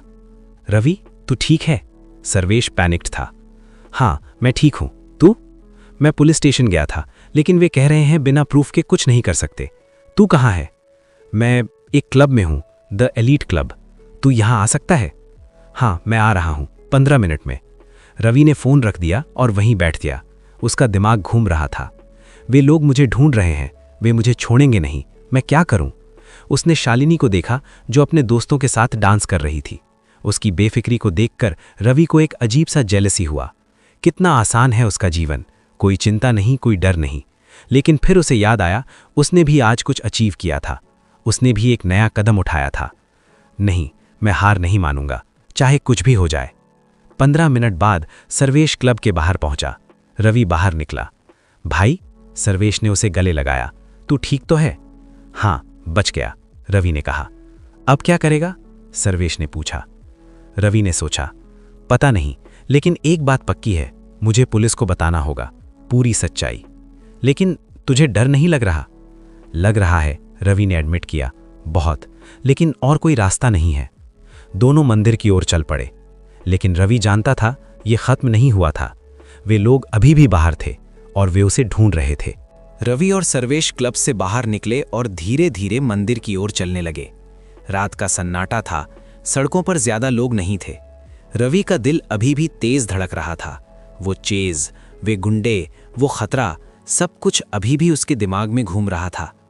सर्वेश ने चुप्पी तोड़ी। रवि, अब सच बता, क्या हुआ था? वे लोग कौन थे? रवि ने एक लंबी सांस ली। उसने सर्वेश को सब कुछ बताया, उस दिन डिलीवरी के बारे में, उस सुनसान जगह के बारे में, मर्डर देखने के बारे में और फिर भागने के बारे में। सर्वेश सुनता रहा, उसका चेहरा हर सेकंड गंभीर होता गया। और तूने अब तक पुलिस को नहीं बताया? सर्वेश ने पूछा। नहीं, मुझे डर लग रहा था, रवि ने एडमिट किया। सोचा था कि अगर छुप जाऊं तो शायद वे मुझे भूल जाएं, लेकिन वे नहीं भूले, सर्वेश ने कहा। रवि, अब तुझे पुलिस को बताना ही होगा, ये सीरियस मैटर है। मुझे पता है, रवि ने कहा, लेकिन क्या करूं? अगर मैं पुलिस को बताऊं तो क्या वे मुझे प्रोटेक्ट करेंगे? और अगर केस कोर्ट में गया तो मुझे विटनेस बनना पड़ेगा, फिर मेरी पूरी जिंदगी खतरे में रहेगी। सर्वेश ने थोड़ा सोचा। तेरी बात भी सही है, लेकिन भाई तू ऐसे छुप छुप कर तो नहीं रह सकता, कोई ना कोई उपाय निकालना होगा। कौन सा उपाय? रवि ने फ्रस्ट्रेटेड होते हुए कहा। मैं क्या करूं? मैं तो बस एक आम आदमी हूं, उन लोगों के खिलाफ कैसे लड़ूं? सर्वेश के पास कोई जवाब नहीं था, वह भी चुप हो गया। दोनों कुछ देर तक चुपचाप चलते रहे। रास्ता अंधेरा था, बस कुछ स्ट्रीट लाइट्स जल रही थीं। चल पहले मंदिर चलते हैं, महाराज जी से बात करेंगे, शायद वे कोई सल्यूशन बता दें। रवि ने सिर हिलाया। हाँ, शायद। दोनों आगे बढ़ रहे थे, तभी अचानक सड़क के साइड से कुछ आवाजें आईं। छोड़ दे मुझे, प्लीज। चुप कर साले, पैसे दे। मेरे पास कुछ नहीं है। रवि और सर्वेश रुक गए। उन्होंने एक दूसरे को देखा। वहां कुछ हो रहा है, सर्वेश ने कहा। चल देखते हैं, रवि ने कहा। दोनों उस आवाज की ओर बढ़े। एक छोटी सी गली में स्ट्रीट लाइट की मध्यम रोशनी में उन्होंने जो देखा वो देखकर दोनों शॉक्ड रह गए। 4-5 युवा लड़के, शायद कॉलेज स्टूडेंट्स, एक छोटे से बच्चे को घेरे हुए थे। बच्चा करीब 10 साल का था, डर से कांप रहा था। और उस बच्चे के सामने एक बुजुर्ग आदमी खड़े थे। बुजुर्ग करीब 65 साल के थे, लेकिन उनकी बॉडी सरप्राइजिंगली फिट लग रही थी। वे एक सिंपल कुर्ता पजामा पहने हुए थे और उनकी दाढ़ी सफ़ेद हो चुकी थी, लेकिन उनकी आंखों में एक तेज था, एक अजीब सा कॉन्फिडेंस। बूढ़े, हट जा रास्ते से, वरना तुझे भी पीट देंगे, बुजुर्ग ने शांत स्वर में कहा। बेटा, ये गलत है जो तुम कर रहे हो, इस बच्चे को जाने दो। हमें मुझ सिखा क्या सही है क्या गलत, चल हट। लेकिन वे बुजुर्ग नहीं हटे। एक लड़के ने गुस्से में उनकी ओर धक्का देने की कोशिश की और अगले ही पल वो लड़का जमीन पर था। रवि और सर्वेश की आंखें फैल गईं। बुजुर्ग ने इतनी तेजी और आसानी से उस लड़के को पलट दिया था कि जैसे कुछ हुआ ही नहीं। वो लड़का जमीन पर पड़ा था, दर्द से कराह रहा था। बाकी लड़के शॉक्ड थे। क्या? ये क्या था? बुजुर्ग ने अभी भी शांत स्वर में कहा, जाओ यहां से, अभी भी टाइम है। लेकिन वे लड़के अब गुस्से में थे। साले बूढ़े, तुझे मजा चखाते हैं। 3 लड़के एक साथ उन पर झपटे और अगले 30 सेकंड में सब खत्म हो गया। बुजुर्ग ने एक एक करके तीनों को ऐसे संभाला जैसे बच्चों का खेल हो। एक को कलाई पकड़कर पलटा, दूसरे को पैर से स्वीप मारा, तीसरे को सीधे एक प्रिसाइज चोट से जमीन पर गिरा दिया। कोई लाउड पंचेस नहीं, कोई ड्रामेटिक मूव्स नहीं, बस क्लीन, एफिशिएंट और डेडली इफेक्टिव। रवि और सर्वेश मुंह खोलकर देख रहे थे। ये किसी मूवी सीन की तरह नहीं था, ये असली था और इतना स्मूथ कि विश्वास नहीं हो रहा था। सारे लड़के जमीन पर पड़े थे, दर्द से कराह रहे थे। बुजुर्ग ने अपने कपड़े ठीक किए जैसे कुछ हुआ ही नहीं और उस छोटे बच्चे के पास गए। बेटा, ठीक हो तुम? बुजुर्ग ने बच्चे से पूछा। बच्चा रो रहा था, लेकिन उसने सिर हिलाया। हाँ, धन्यवाद अंकल। बुजुर्ग ने उसके सिर पर हाथ रखा। अब से ये लड़के तुम्हें परेशान नहीं करेंगे, जाओ, घर जाओ। बच्चा भागकर वहां से चला गया। वे लड़के भी किसी तरह उठे और लंगड़ाते हुए, बड़बड़ाते हुए वहां से भाग गए। बुजुर्ग ने एक गहरी सांस ली और मुस्कुराए। तभी रवि और सर्वेश उनके पास आए। चाचा जी, सर्वेश ने हैरानी से कहा, आपने क्या फाइट किया? हम तो शॉक्ड हो गए। बुजुर्ग ने उन दोनों की ओर देखा और मुस्कुराए। अरे ये तो मेरे रोज का है बेटा। रोज का? रवि ने पूछा। मतलब आप रेगुलरली ऐसा करते हैं? हाँ, मैं एक ट्रेनर हूँ, मार्शल आर्ट्स सिखाता हूँ पिछले 40 साल से। रवि और सर्वेश ने एक दूसरे को देखा। Martial arts? हाँ, मेरा नाम विश्वनाथ है, लेकिन लोग मुझे विश्व सर बुलाते हैं। रवि ने उन्हें ध्यान से देखा। 65 साल की उम्र में भी वे इतने फिट थे, इतने एजाइल थे, ये इनक्रेडिबल था। सर, आपने ये सब कैसे सीखा?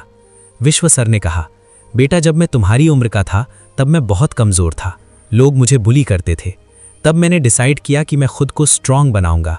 मैं एक मास्टर के पास गया, उन्होंने मुझे मार्शल आर्ट्स सिखाया, कुंग-फू, कराटे, जूडो, सब कुछ। और फिर मैंने अपनी पूरी जिंदगी इसी में लगा दी। सर्वेश ने पूछा, और अब आप ये सब सिखाते हैं? हाँ, मेरे पास एक छोटा सा ट्रेनिंग सेंटर है, गरीब बच्चों को फ्री में सिखाता हूँ ताकि वे भी अपनी रक्षा कर सकें। रवि के मन में एक ख्याल आया, सर क्या आप मुझे भी सिखा सकते हैं? विश्व सर ने उसे देखा। क्यों बेटा, तुम्हें क्यों सीखना है? रवि ने हेजिटेट किया। मैं खुद को प्रोटेक्ट करना सीखना चाहता हूँ। कुछ सिचुएशंस हैं जहां मुझे ज़रूरत पड़ सकती है। विश्व सर ने रवि की आंखों में देखा, गहराई से, जैसे वे उसके मन को पढ़ रहे हों। तुम डर में हो, विश्व सर ने कहा। मैं तुम्हारी आंखों में देख सकता हूं। कोई तुम्हारा पीछा कर रहा है? रवि शॉक्ड था। आपको कैसे पता? विश्व सर ने मुस्कुराया। 40 साल का एक्सपीरियंस है बेटा, मैं लोगों को पढ़ सकता हूं। रवि ने सर्वेश की ओर देखा। सर्वेश ने सिर हिलाया, जैसे कह रहा हो बता दे। रवि ने एक गहरी सांस ली और विश्व सर को सब कुछ बताया। मर्डर देखने के बारे में, गुंडों के बारे में, आज की चेज के बारे में। विश्व सर ने शांति से सुना। जब रवि ने बताना खत्म किया तो वे कुछ देर चुप रहे।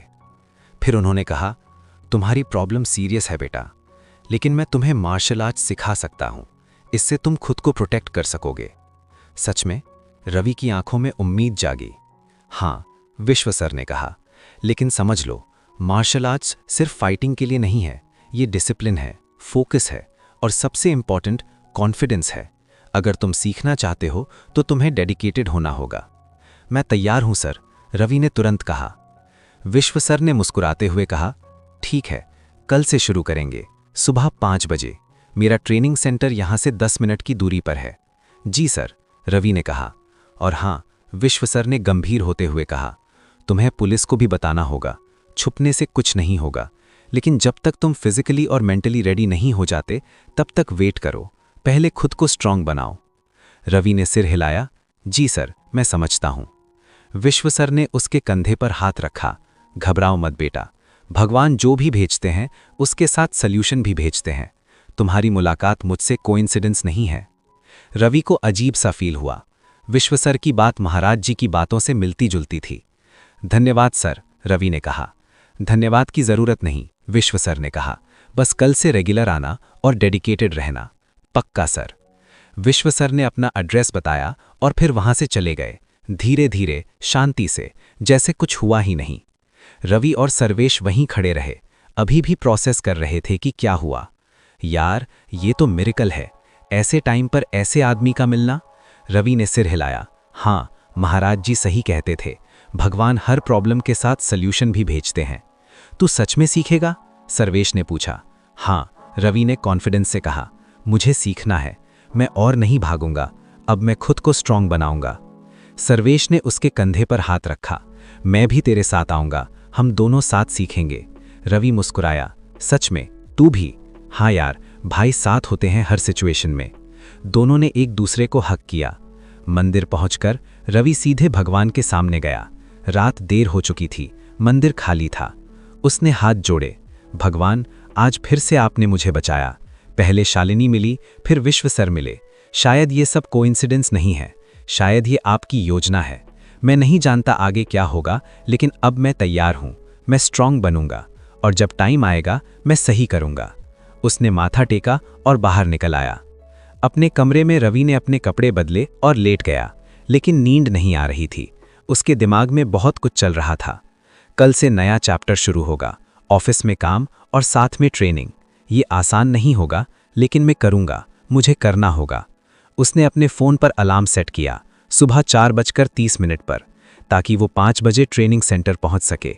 फिर उसने आंखें बंद कर लीं। धीरे धीरे नींद ने उसे अपनी गोद में ले लिया और उस रात पहली बार कई दिनों बाद रवि ने एक पीसफुल नींद सोया, क्योंकि अब उसके पास एक प्लान था, एक डायरेक्शन था और सबसे इंपॉर्टेंट एक गुरु था। अगली सुबह अलार्म बजी। रवि की आंखें खुली। बाहर अभी भी अंधेरा था, लेकिन धीरे धीरे आसमान में लाइट आने लगी थी। रवि ने उठकर जल्दी से तैयार हुआ, एक सिंपल ट्रैक सूट पहना और बाहर निकल पड़ा। सर्वेश भी तैयार था। चल चल। दोनों ने अपनी बाइक्स निकालीं और उस एड्रेस की ओर चल पड़े जो विश्व सर ने बताया था। 10 मिनट बाद वे एक छोटे से बिल्डिंग के सामने पहुंचे। बाहर एक बोर्ड लगा था, विश्वनाथ मार्शल आर्ट्स एकेडमी। अंदर एक बड़ा सा हॉल था, खाली, साफ सुथरा। वॉल्स पर मार्शल आर्ट्स के पोस्टर्स थे और एक कॉर्नर में कुछ ट्रेनिंग इक्विपमेंट रखे थे। विश्व सर बीच में खड़े थे, मेडिटेशन में। उन्होंने आंखें खोली। आ गए बेटा, उन्होंने मुस्कुराते हुए कहा। जी सर। अच्छा, तो आज से तुम्हारी असली जर्नी शुरू होती है, रेडी हो? रवि ने एक गहरी सांस ली। जी सर, मैं रेडी हूं। विश्व सर ने कहा, ठीक है, तो सबसे पहले 10 राउंड्स लगाओ हॉल के, फिर 50 पुशअप्स, 50 सिटअप्स। शुरुआत बेसिक फिटनेस से होती है। रवि और सर्वेश ने एक दूसरे को देखा। 10 राउंड्स अभी? विश्व सर ने सख्ती टोन में कहा। हाँ, अभी। अगर तुम्हें स्ट्रांग बनना है तो सैक्रिफाइस करना होगा। अब शुरू करो। रवि ने सिर हिलाया। जी सर। और उस सुबह से रवि की एक नई जर्नी शुरू हुई। एक ऐसी जर्नी जो उसे न सिर्फ फिजिकली स्ट्रांग बनाएगी, बल्कि मेंटली भी। मुझे पता है आप लोगों को ये कहानी पसंद आई है, तो लाइक कर दीजिए, चैनल को सब्सक्राइब कर लीजिए और आपके जितने भी दोस्त कहानी सुनते हैं उनके साथ वीडियो शेयर कर दीजिए। अगर आप लोगों के दिमाग में इस कहानी से रिलेटेड कुछ सजेशन है तो वो मुझे दे सकते हो, मैं इसे इम्प्लीमेंट करने की कोशिश ज़रूर करूँगा। तो मिलता है किसी और वीडियो में, तब तक के लिए ज़िंदा रहना ज़रूरी है।